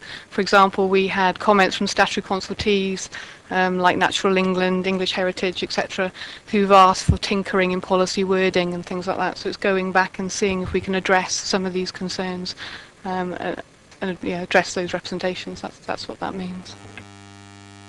Well, that sort of sets my mind at rest, but I'd like the word negotiation modified, if we can in that case. And the third question is, when will we see a categorised list of all the responses? Well, that's it. We've got these general headings, but I feel we do need to see them traceable to the people who've made the representations. I think all of the consultation responses are online, available on the consultation portal. We can aim to run a report of all of those consultation responses and then leave them at the counter at the council. I mean, there's hundreds and hundreds of pages, but we could aim to do that so that members could come in and have a look at that. So you could look at the various bits that you want to, but you can at the moment go into the consultation portal and look online and search on particular words.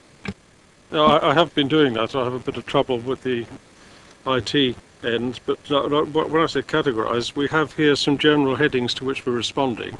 Can we know what were the consultation responses that lead to that particular general recommendation? Do you mean in terms of who said what type thing, or we could? It would be quite a long and time-consuming piece of work to do it in any detail. But again, if we can run reports on particular bits that you're particularly interested in, so if it's on a particular policy or a particular site, you can run a report that would go to give you the information on that particular issue. I was really thinking on particular bullet points in this report. Yeah, I mean, if you let us know what those particular ones were, then we could. But it's just quite a time-consuming thing to do. Just to say, another thing that we will be doing is putting a paper copy of all the representations in the reception. So if you want to look at them like that, so you can look at the original representations, because there will be some redacted information, and that might be a way to do it as well. It'd be helpful if we could have that in a PDF form then, because it's a 26-mile round trip to reception for me. It's possibly a 5-day job for someone to do PDFing and the rest of all of that, so it's quite a lot to do all of that.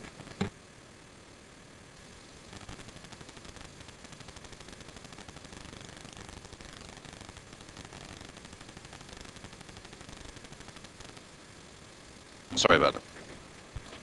Would have been. Councillor Mr. James. Following on from Keith's point, really, in looking at the report, in relation to 3.4, it says that it sets out a summary of the key comments of significance received. I went through the report and I couldn't find those consultations. And normally we have in appendices or tells us where to go.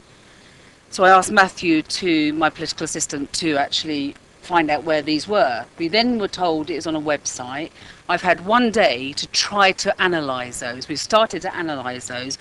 If we are saying in relation to those bullet points, they're the key findings, I would like to know who said them and why they're key, as against something else. Who has made that decision? Can if you're saying it's a piece of what you need to do, surely you've done it already, haven't you? Officers have been through all of the comments and summarised them to put them in this report so that you have got an idea of the key issues that are coming out of that consultation. And so you're saying they're significant. I would like to know against which consultation and who said what is significant. Can you do that and give us that information?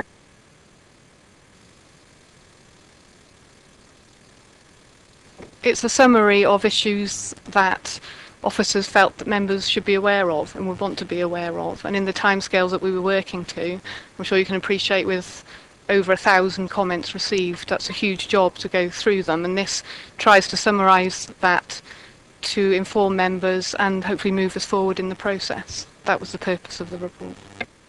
For example, I'll give you an example, and I'd like a question, and the question is, on page 31, under employment uses, it says, a number of current employment sites named in the individual representations should be deallocated as employment areas in order to accommodate other uses.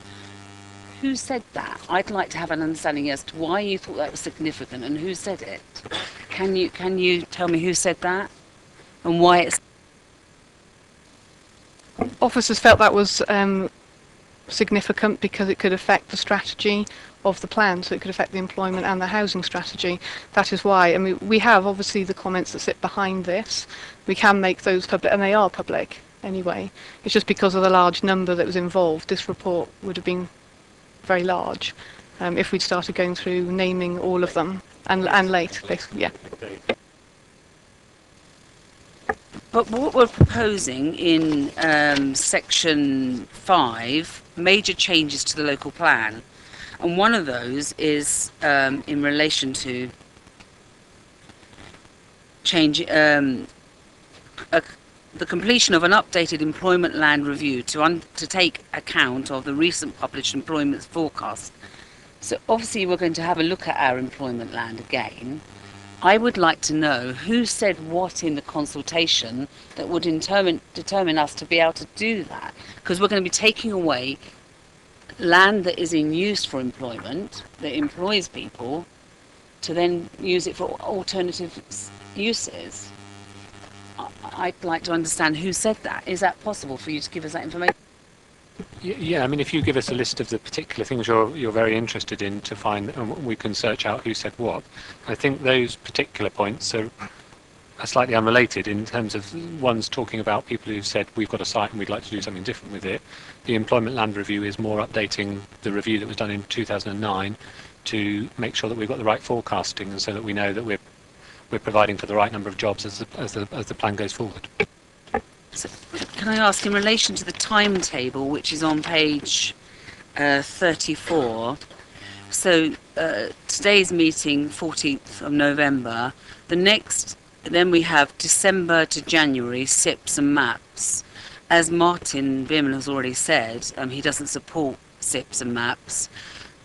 The next time it comes forward is to consider the proposed changes in late January. So all of this is going to be done. If you look at 6.1, it's suggested that informal information should be considered through alternative routes, such as single issue panels and members advisory panels, prior to bringing it to amended local plan back to P&I. So that's not going to be for public to take part in. That's not going to be for open and accountability. That's going to be behind closed doors. Yeah, the intention is to roll our sleeves up and get some of these particular issues out of the way, but everything would then be brought back through the committee in terms of the changes, so that you would have your opportunity to have the discussion then. Members will remember we had long sessions on policies, on maps, which were very useful and took us some way forward. If we were to do the route of taking everything through P&I, then you have a 6-week lead into each of those particular particular reports, which will then take up an awful lot of time, which we would like to use on making sure that we get the right evidence together and that we can deal with all the issues and hopefully iron out some of the problems before we get to committee. So in relation to those major changes, what in that timetable, when do they take place?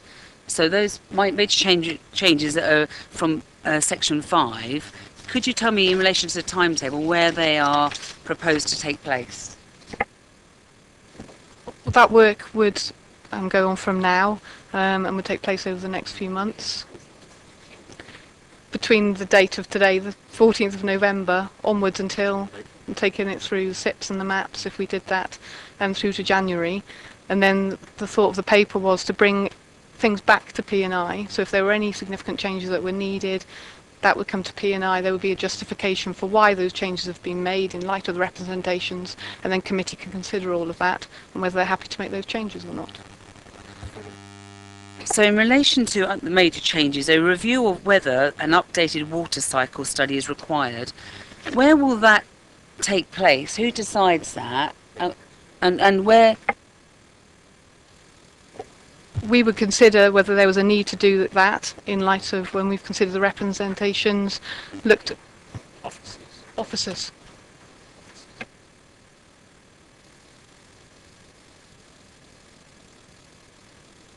Can I ask you to, could you explain to me what 7.13 means? Could you just explain that to me?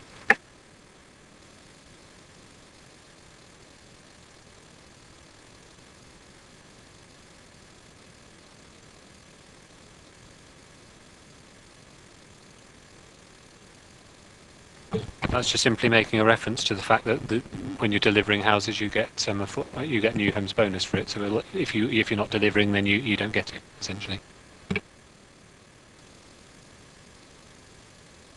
So is it saying that if we, because the report is saying that we're going to, it appears to be a greater need for more housing, that if there is more housing, the IDP is not going to be met, and we're going to have to look at further.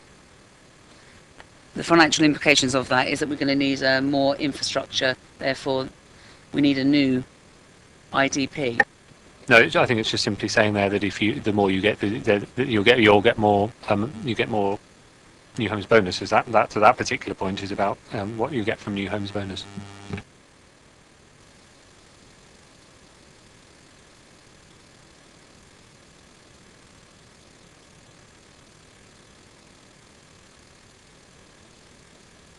Also ask in relation to windfall, which is, help me here, Paul, where is it? It's on page 33.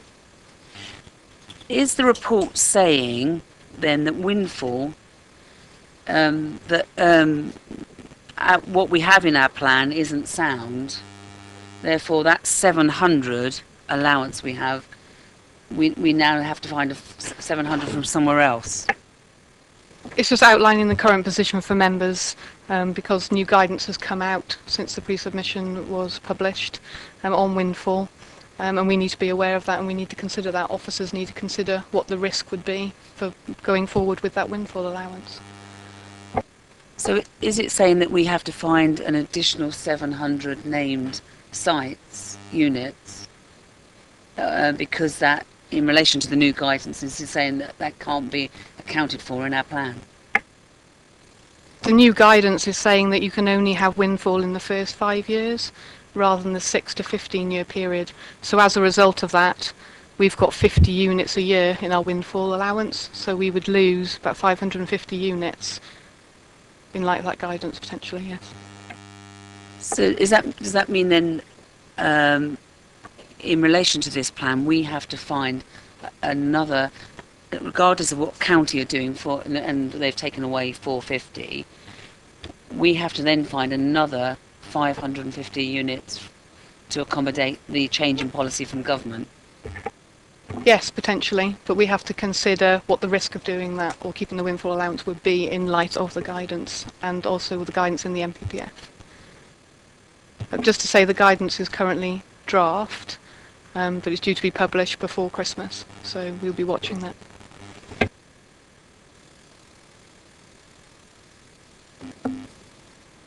Councillor Harvey. Thank you, Chair. Could I go to 4.3 in relation to Manydown?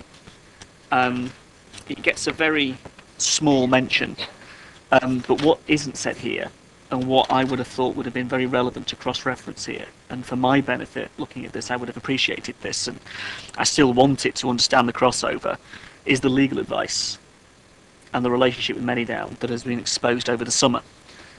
Because as I understand it, our chief executive went out with the county to get legal advice on the current position of the local plan. Didn't tell any of us about that until we got to Cabinet later on. He went off and did it of his own accord. I think that's an issue to take up somewhere separately. But the issue being that we have this legal advice that is directly relevant to any consideration of Manydown, relating to obviously representations that have been made. I think the cross-referencing of that is incredibly important. Why isn't it here? Are you saying that that isn't important, or it is important, and where does that advice sit with the HCC representation that's in here?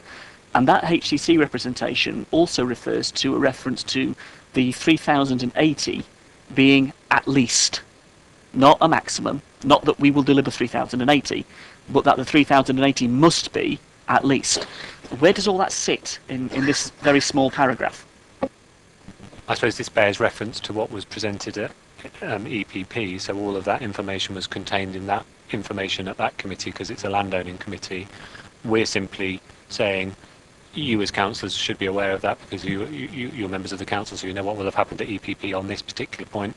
We're just acknowledging that we've received a response to that through the consultation that reflects what was presented and provided at that committee.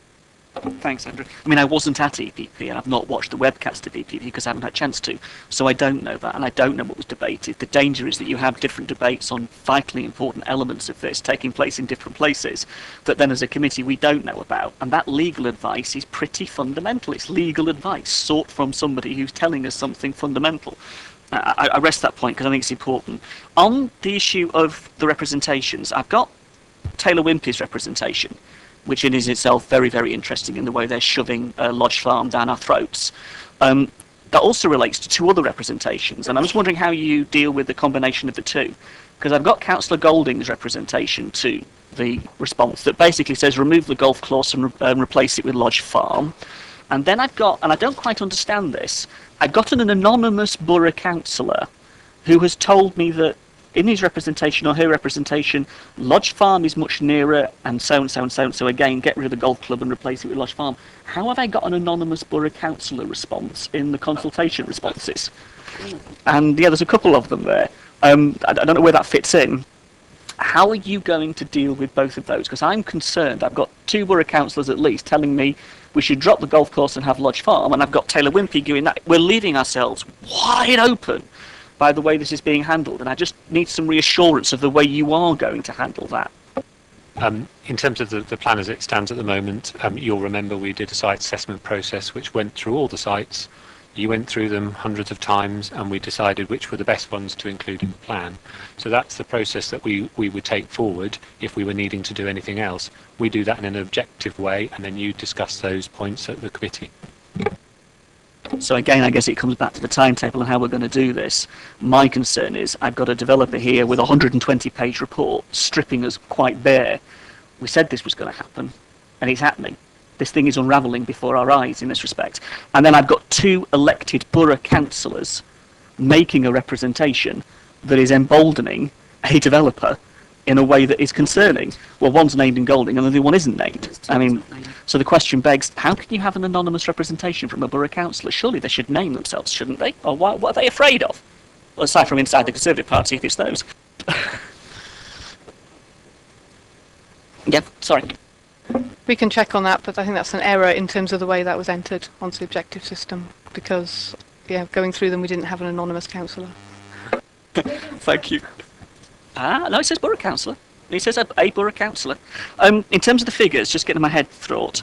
So at the moment, we're saying 450 short on east of Basingstoke. In the document that we saw some years ago, that was also going to be phased. So I'm just intriguing to where the county are going on this one.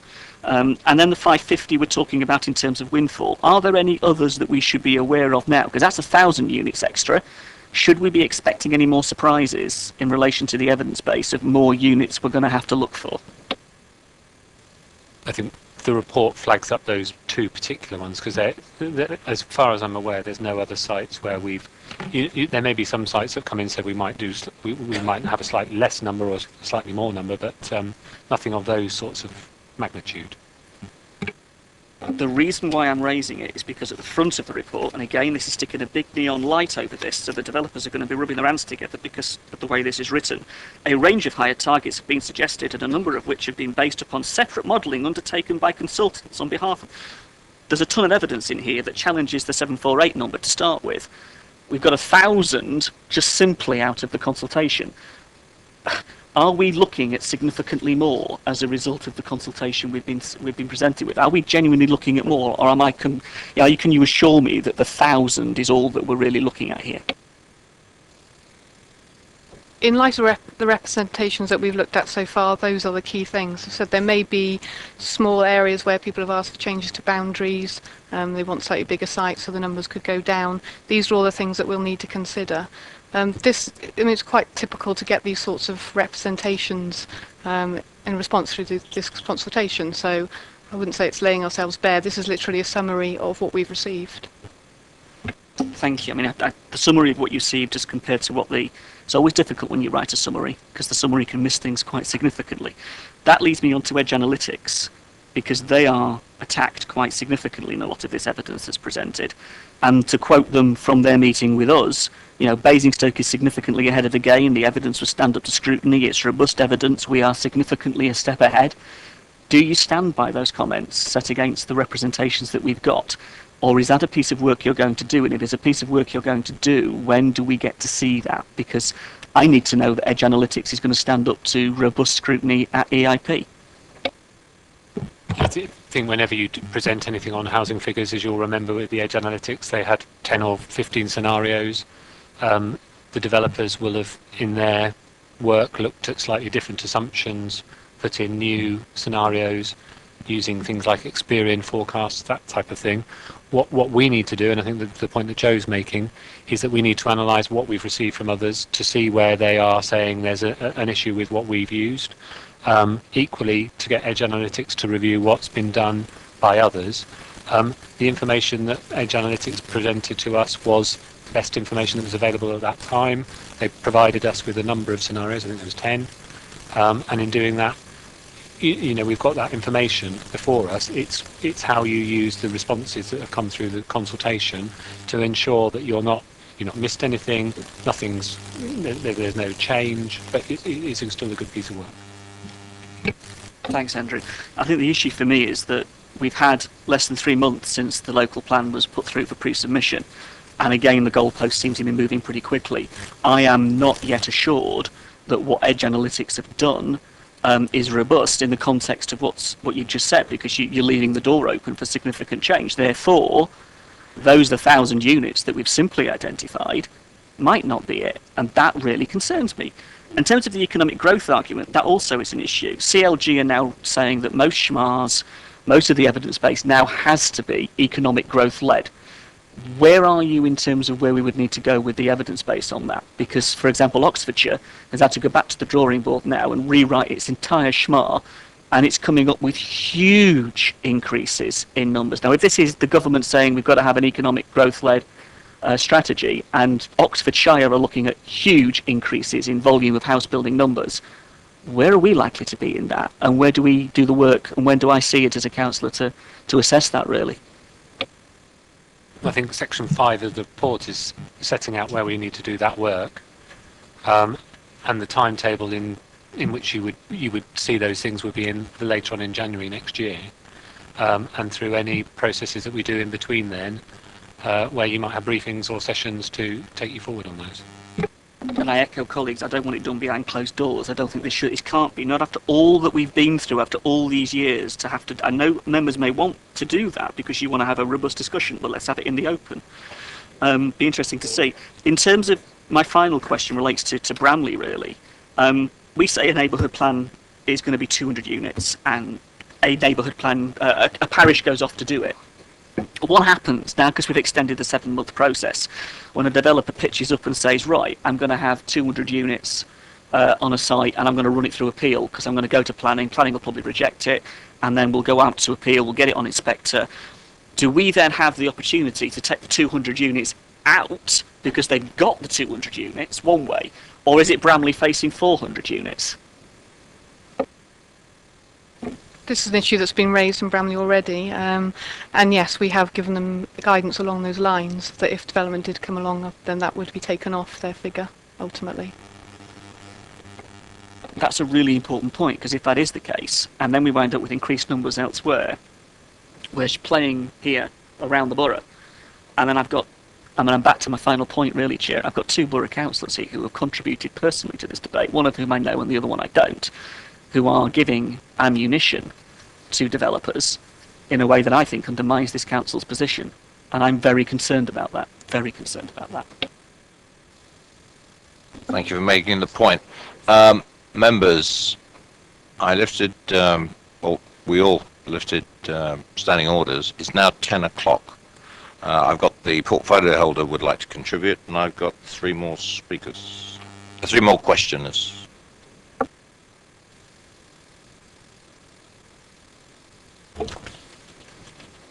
I think we should just, because obviously members of the public are listening and you never know, 1 or 2 might be watching, just remember that the position we are in at the moment is aggravated by the fact we don't have a 5-year land supply. If that wasn't the problem, what we're facing in terms of the response to this consultation is only to be expected. It's what every local authority would get. Challenge to the housing number. Challenge on sites. New things coming forward, being told things, some of which are perfectly correct and we need to adjust, some of which are completely mad, but we need to respond in a logical and calm manner. It's only because we are where we are.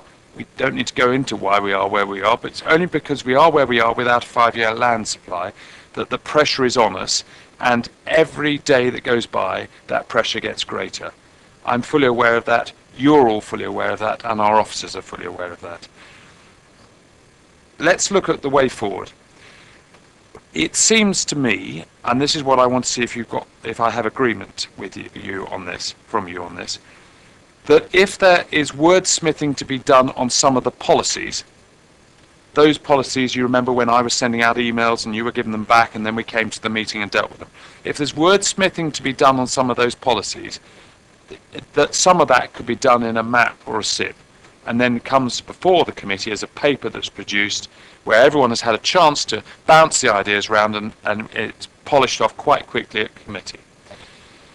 It seems to me, and you may want to just explore this case I've misread it, that if the officers following their analysis on, say, employment land, to take a topic, say, well, there's no change, that they could explain their reasons for no change to a SIP or a map and then bring it before the committee for endorsement at a later stage. You may say that's not the issue, but I raise that with you, as in no change.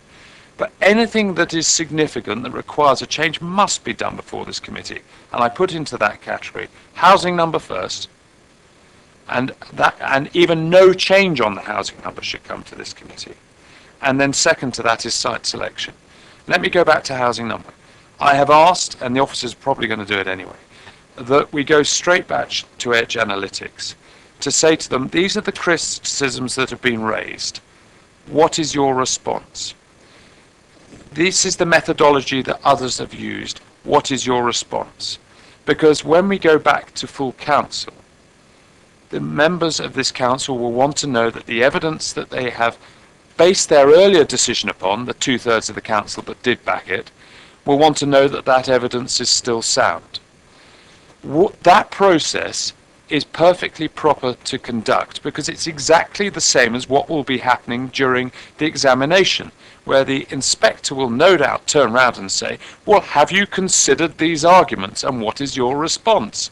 And the last thing we would want to do is have the experts upon which we have placed our trust to turn round and say, oh, we haven't considered that, or yes, we have, and they've got a point. So that is why that exercise has to be conducted. Now, I'm told it's going to take till January for the following reason. Not just the process that it takes a bit of time, but also because there's some new statistics I'm told that are coming out, which they would want to employ because they are the most up-to-date statistics, which may be helpful to us, but even if they're not, by the time we get to examination, they'll be out there.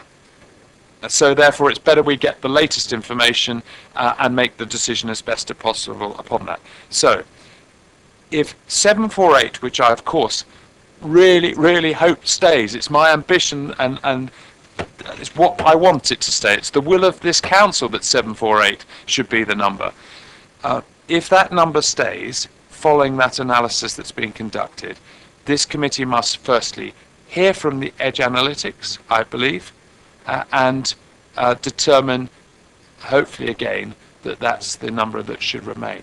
But of course I cannot predict for certainty that that is what's going to happen at that meeting, because we don't know what's going to be said. Secondly, from that, our housing site selection follows, and it has to be as it was before, that way round.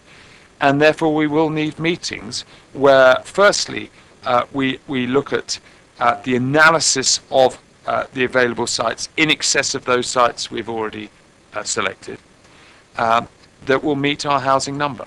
And two of the problems that have been raised, the site east of Chinham, east of Basingstoke, being 450, not being put forward by the County Council, is one problem, and the windfall problem is the other. If any others emerge in the course of this process, we'll obviously be told about it. But clearly the officers aren't flagging that up at the moment. I know you've been pressing them, but they're not flagging them up. I can say this. I've also asked that we have a black and white, as in writing, reason why the County Council are not promoting other 450 homes. The reason being, we have a duty to cooperate with the County Council, and like they have a duty to cooperate with us. So therefore, you as a committee will want to know why it hasn't happened. We all know why we put it forward, because we could not see, and they were not giving us a reason for not promoting it. And because we saw that it's better for the scheme that we look at it as a whole scheme for in planning terms. And I should say this, as far as we can tell at the current moment, they haven't actually said whereabouts the 450 are going on it. So it's the whole site with only 450 on. So the illogicality of what the county are doing is very clear to all of us. And we need reasons, very clear reasons, as to why they have taken the view they have. And we've asked them in writing to give us those reasons so that you as a committee can at least hopefully comprehend it, but at least have it in writing that that's their position. So that has got to be done too. Now, what I need from you as a committee is some endorsement of what I've suggested to you, or modification of it. If it's wordsmithing, we can get on with it in a map. If it's no change on nothing significant, then that can be dealt with in a map. But both of them brought to P&I for report, so that if any other members haven't been to the map or want to comment further. But if it's no change on the housing number or any change on the housing number, that is definitely coming to P&I, and obviously all site selection at P&I. And any site policy changes will have to come through P&I if for obvious reasons. Now see what you think of that, and if that's the way forward. But it's going to be January, and it's going to be a lot of meetings. But I want to come up with a constructive approach that you can work with, and it's got to be something you can all back and we'll all want to attend. And it's got nothing to do with having meetings behind closed doors. When Mr. Hunter talks about rolling up his sleeves, he means because wordsmithing is just, having the flexibility to say, well, what would this mean? What would that mean? But ultimately, it's this committee in public which will determine, as I say, no site selection or housing number decisions in private. Thank you, Councillor Riffel.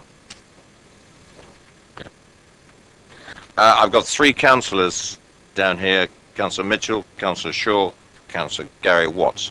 Do you still want to pursue your questions to the officers?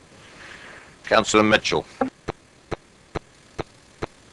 This is an easy one to answer, I think. Is it conceivable, based on your reading of all the stuff, that we might very carefully consider all the comments and conclude that none of them justifies any significant as opposed to minor change?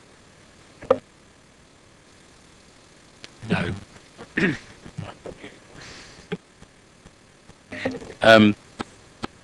I was expecting, and this is picking up on what Keith was asking about earlier, for some reason I was expecting at some stage to see the comments and officers' comments on the comments. Now I'm assuming that in order to get to where you are now, you've gone through the comments and drawn some conclusions at this high level, which is what we're seeing. But are we now being told that that where you are not commenting on some comment, you're regarding it as insubstantial and nothing to be done about it? Is that the interpretation we should put upon what I'm now hearing? Or are we actually going to see an annotated set of the comments?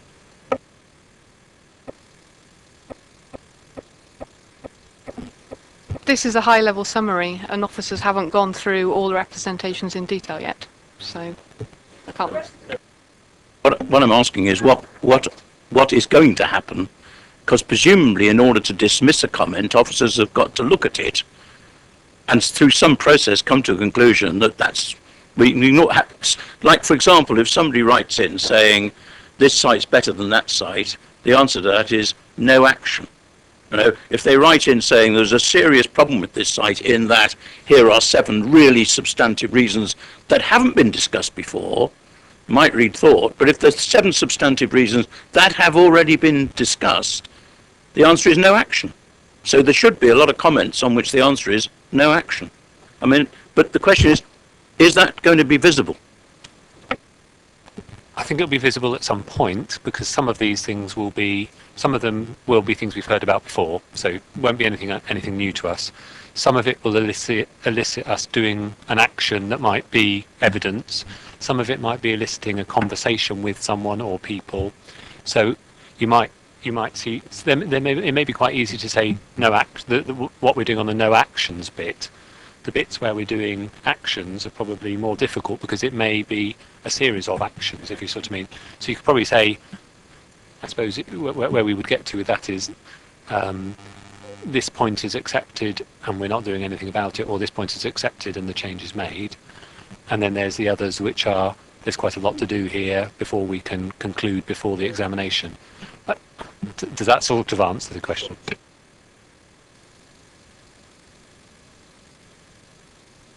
On page 33, I think this point was raised, and I just want to clarify, again by Keith, I think, on the consultees, and you mentioned statutory consultees, but would I be right in reading this as negotiation with statutory consultees, or, I mean, is the missing word important or significant consultees? Because I share with Keith the concern that we may be negotiating with some people with whom the councillors would regard as it inappropriate to negotiate with. Yeah, I think perhaps negotiate isn't the right word. I mean, we would be having discussions with neighbouring authorities, the Environment Agency, particular site owners if there's a particular issue to deal with, or maybe a residents group if there was a very specific issue that they'd raised which was of particular importance to a part of the plan. And whether negotiate is the right word, I think it would be brokering, changes where we needed to. Thank you. The following line, update policies to address objections received. I presume that means where appropriate rather than where suitable, so just to check that I've understood the meaning. page 35, 722, I'm particularly interested in this from a ward perspective. The penultimate bullet point, no local plan in place, there'll be no local framework within which neighbourhood planning can be delivered. Am I right in assuming, which is what I have assumed, that if there's no local plan in place, a neighbourhood plan would be assessed against the National Planning Policy Framework? Yes, it would. I mean, it's unusual to have a neighbourhood plan where you haven't got a local plan in place, but yes, in that circumstance. So that one or two places in the borough are more advanced on their neighbourhood plan than we are with the local plan. And it would be very upsetting to them if we suddenly said, oh, you can't go forward with that, for a reason I'll get to in a second with another question. I have an underlying concern here that we've got new sites coming forward and new evidence being adduced, and therefore we have to go back into consultation again, having gone through our processes. It seems to me that there appears to be no way of finishing that process, because you go back into consultation, somebody comes up with another site, somebody removes a site that they thought they were bringing forward, or reduces the number, or something substantial happens in the second consultation. Do we fence that off in some way so that we're not in this indefinitely? I mean, the benefit you have of this first consultation is all the very key issues will have to have been dealt with. So by that point in time, you will hopefully, nothing else will have been coming out of the woodwork, and you may have a site that comes forward. But if you haven't got these issues about the east of Basingstoke or the 700 or the 550 from the wind falls, you know the risk. You're minimising the risks each stage, aren't you? Because you're dealing with things and overcoming them. I'm nearly there, Chairman. Sorry to take up so long. On page 33, 5 point something or other. Oh, and in one of the bullet points, which says updates the or new employment statistics or new something statistics. Can we have a link to where these new recent employment forecasts? It was 5.1 somewhere. Can we have a link, please, to where these recent employment forecasts are and who they're from? That's my questions, I think. I'll come back with a comment if. Councillor Shaw. Thank you, Chair. 3 questions. 5.1 refers to various parts of the evidence base that, in a sense, it's implied may be either inadequate or missing or needing further work. And my first question was, how does that arise at this late stage in the process? My second question was actually about Basingstoke Golf Club, and I can reassure colleagues that everything I say is on the public record as far as I'm concerned about Basingstoke Golf Club. But the reason I refer to it is that I'm conscious of it being a potential single point of failure in the local plan, as the site east of Basingstoke may be, and our office is confident that that site will indeed be delivered, and that it won't put the local plan at risk. My third question is there an appropriate detailed project plan, or will there be an appropriately detailed project plan for how this process is taken to its conclusion? In terms of the evidence-based stuff, obviously evidence, we're getting new stuff all the time, so you've got to continue to keep it up to date. Some of the stuff, the whole point of the consultation is that you'll find things through that will enable you to update your evidence base, so site assessment and things like that. You might find new issues. Some of the work just needs to be done to just bring everything up to a level that you're ready for submission. Your second point, golf club. To date, we've had positive discussions with them. They have a developer. They had an agent on board and have prepared documentation. I'll have to check what their response was to the consultation. I don't know what they said. But obviously, if we are moving forward and having to come back on this process, then we would be re-establishing that they were deliverable. And in terms of a project plan, all of that work most of the work is already underway in terms of project plan, and Joe's team is already doing most of those tasks, or getting on with those tasks as we speak. And the high level project plan, if you like, is the timetable in here, but there's a whole load of other stuff that sits behind this and would sit behind this, but it changes very frequently.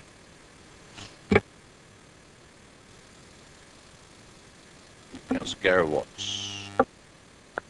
Thank you, Chair. You'll be relieved that most of my questions, all of my questions have been answered. Mine's mainly comments now and fears for where this plan's actually going. Is it a question or? No, but I was just going to say I sort of endorse Councillor Raphael's approach. Really, I liked his clarity and I thought he was clear. As long as got his word that it will be a wordsmith exercise, and that slight selection and numbers come back to this committee. I think it's a working. Anything significant changes. Is that the general view of the committee?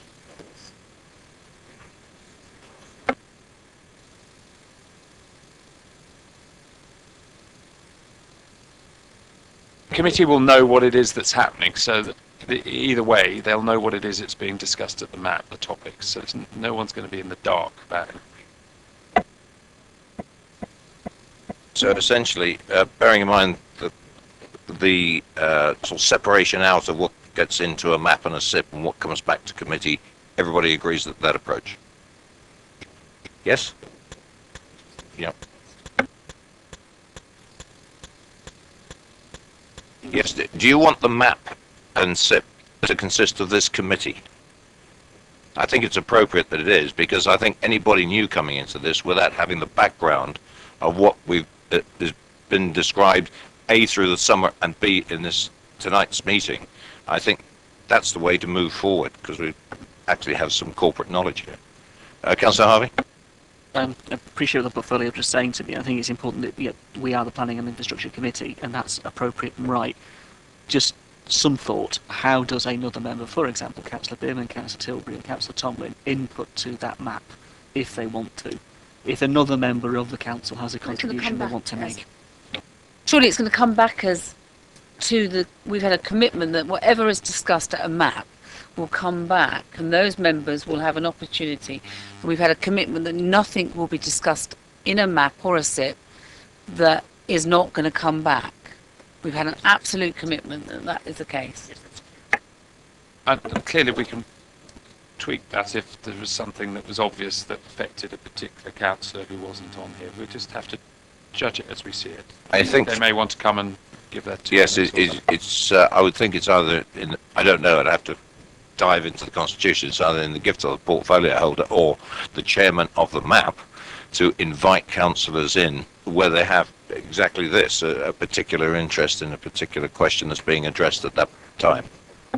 Yes, Councillor Watts. I've just booked a holiday in January, so I might like to nominate someone else to be here. As it's associated with my wife's birthday, I'm not going to change it now. And I don't blame you. You'd be a brave man if you did. Councillor Gardner. Can I request that relatively detailed minutes are kept of the SIPs and the maps, and that they be circulated to all interested councillors for comment? So that they are aware of all decisions that have been made for and against, whether they come forward or not. That could be a bit, opens up a can of worms from my perspective, because everything that is decided or agreed at a map is going to come back to this committee anyway. The detailed not the detailed discussion. I'm not asking for detailed discussion, but there are going to be a number of issues which come up where we go for no change, which a little bit more background would be of assistance to those members who aren't on the map. And as I'm being advised, that would be reported back to P&I with all the rationale of how we reach that particular decision, view, whatever it's going to be. Right, happy with it? Okay. We've got that. Is the portfolio holder happy with that now? Right. Well, I'm going to declare this meeting closed in that case.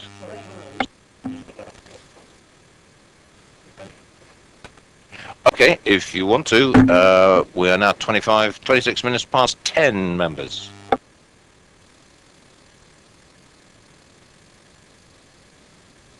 Councillor Harvey. Thank you, Chair.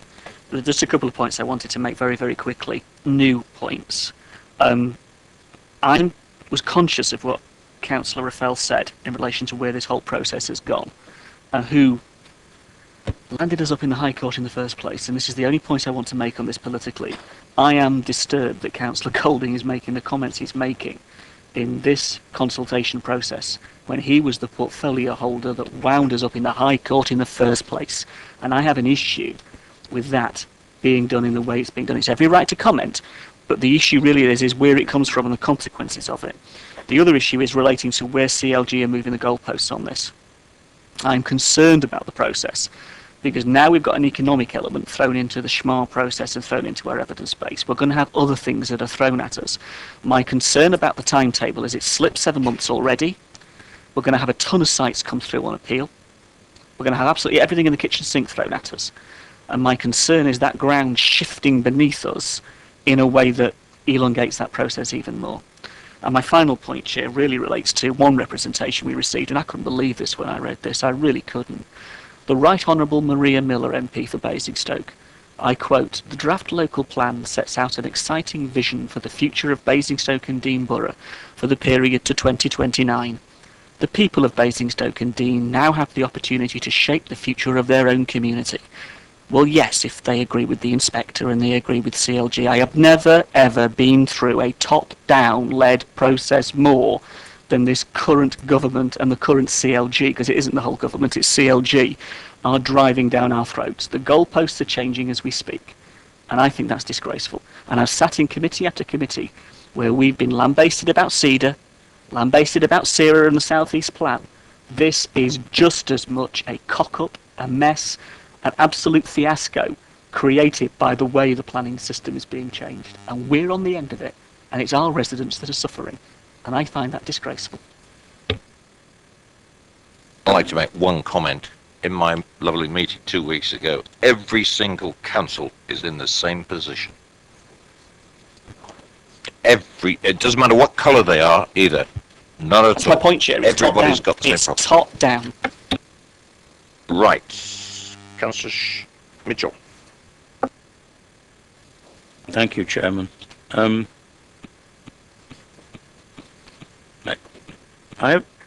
It seems to me that in one aspect of this, we're in either a catch-22 or what Monsieur Ennui might have referred to as a huis clos.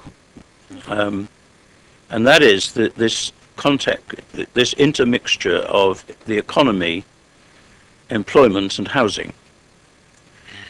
Because the way it reads, very clearly, it says, not this report, but the general input that's coming, is we need more employment, so build more houses. And then it says, we're building more houses, so we need more employment. And the economic thing says we need economic growth, and you only get economic growth if you have more people and build more houses.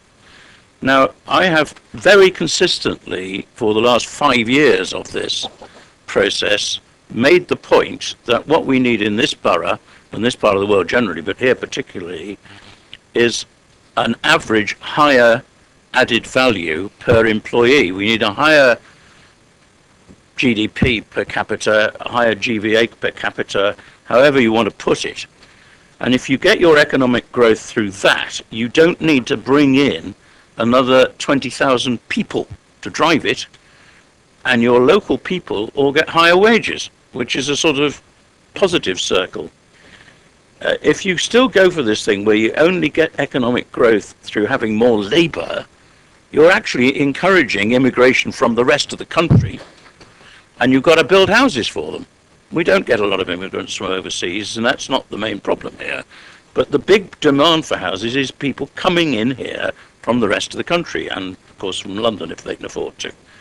So it seems to me, and I've said this, and I'm just wondering whether the cabinet member might actually pick it up this time, that we should have a policy very clearly stated that we expect a high proportion of our economic growth to come from increased GVA per capita, through training, through skills, through education, through really pushing the abilities of our people here to command higher pay rates and deliver more for the economy, as opposed to bringing in more labour.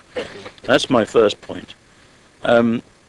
Second point is that it was always the case that developers would come in with higher housing numbers, so that the robustness or otherwise of the evidence that we've got and can continue to develop is going to be absolutely crucial. But in the end, it seems to me that the message from central government is build more houses. And it doesn't matter how you prove the case for that, you're going to prove it. We need every defence, including the one I've just mentioned. As a background point, I think any councillor can make any comment he likes on this. I've made lots of comments, not anonymously, and they're all well-intentioned. And I don't care what comment is made by what councillor. It's up to their conscience as to what they make and what they don't make. However, what I would ask the portfolio holder and the Cabinet to agree is that the Cabinet will not make or permit to be made any exciting new policies or significant changes to any policies at the Cabinet meeting immediately prior to Council which have not been discussed in this committee. Please. So you know, I made it last time round, and I honoured it. Yes, I did. I honoured it. I did. Thank you very much. It was a predecessor of mine who may have at the end of your accusation.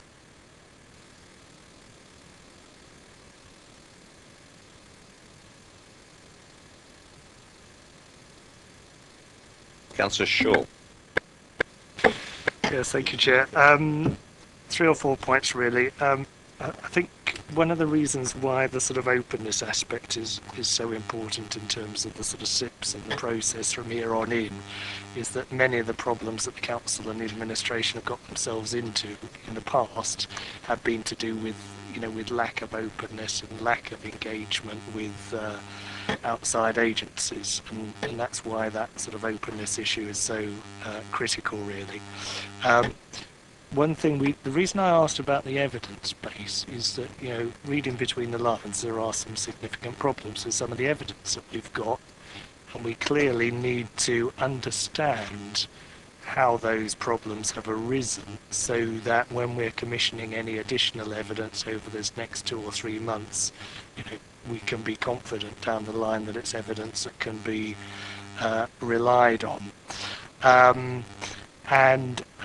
You know, it is absolutely sort of critical that there is a, you know, proper detailed sort of project plan, and in particular a plan that really gets to grips with the issue of sort of risk, because you know, there's always reference in the reports to risk and the importance of getting on with the process and so on, but I don't think as a council we're actually very good at really, you know, understanding the dynamics of these kind of situations and you know, what the risks actually consist of. And you know, the east of Basingstoke site is, you know, is a case in point. And you know, also there's been reference to the SLAR, and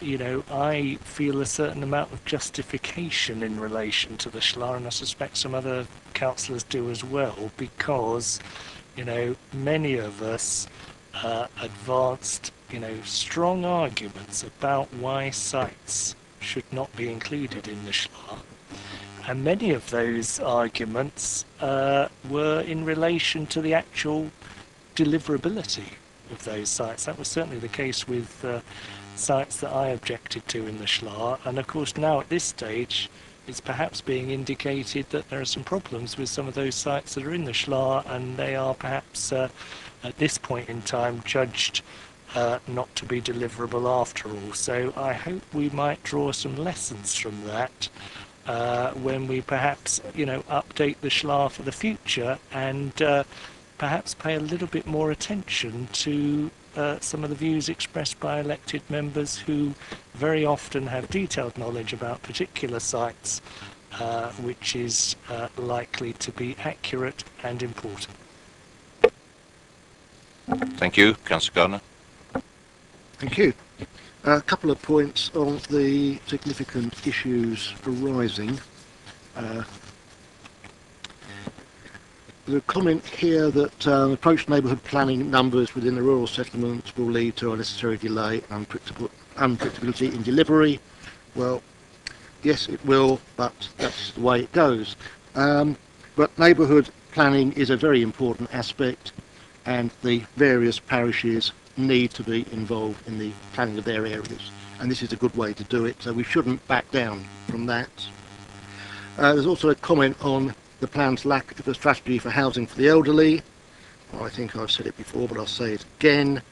I think it's very important that we look at the number of bungalows being built, because this serves two things.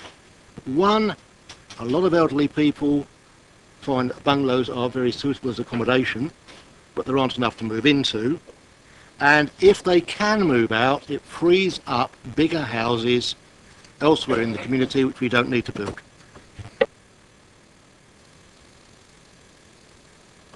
Councillor Mr James. Thank you. And I think it's important that if we're going to, as a committee, move forward with this timetable in relation to what's before us tonight and some of the concerns within this report, it is imperative that everybody gets to see those consultations. They are on a website, and if you haven't seen them, it's really important that you see them.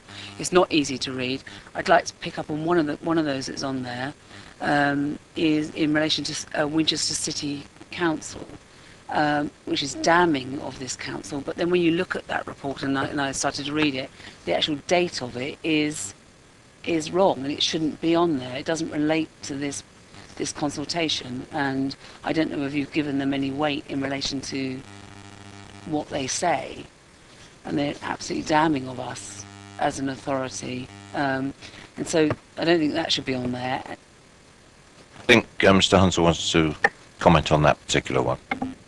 Just to say, all the consultation responses to all of the consultations that we've undertaken on the local plan are on there, so you are looking at one that they've made previously, not at their most recent one. You're looking at the one that was to the core strategy. So it just shows that sort of in relation to asking for the information, it's having to sift out which one relates to that 1,300 and which one relates to one going back 4 consultations ago, and it's almost impossible to understand, and I found it so difficult to understand. But I want to understand it. I want to know why the officers have determined that those issues are key. So it's really important. The other point I wanted to pick up here is, and it's really important in relation to what Ed Miliband is saying about land banking at the moment, and I understand the Nick Bowles is saying the same thing about land banking, and we now have a county council that is land banking, and what it says is in a report, it says it is important to know that unless the whole of the land to the east is offered for development in the current local plan period, there is a risk that the site may not be favoured by the county council, could lose the potential of the receipt from the site pre-2030, as the borough may choose to allocate an alternative site. A compromise position might be offered. The remainder of the site as a reserve site up to 2030 should be additional capacity if needed by the planning authority later in the current local plan period. So we have a county council land banking. I would wonder what that is in relation to. We need to think about, that issue in relation to government is saying they don't favour land banking, and we're looking at. In relation to the land values, we're looking at a county council wanting to improve its land value and hold on to a site.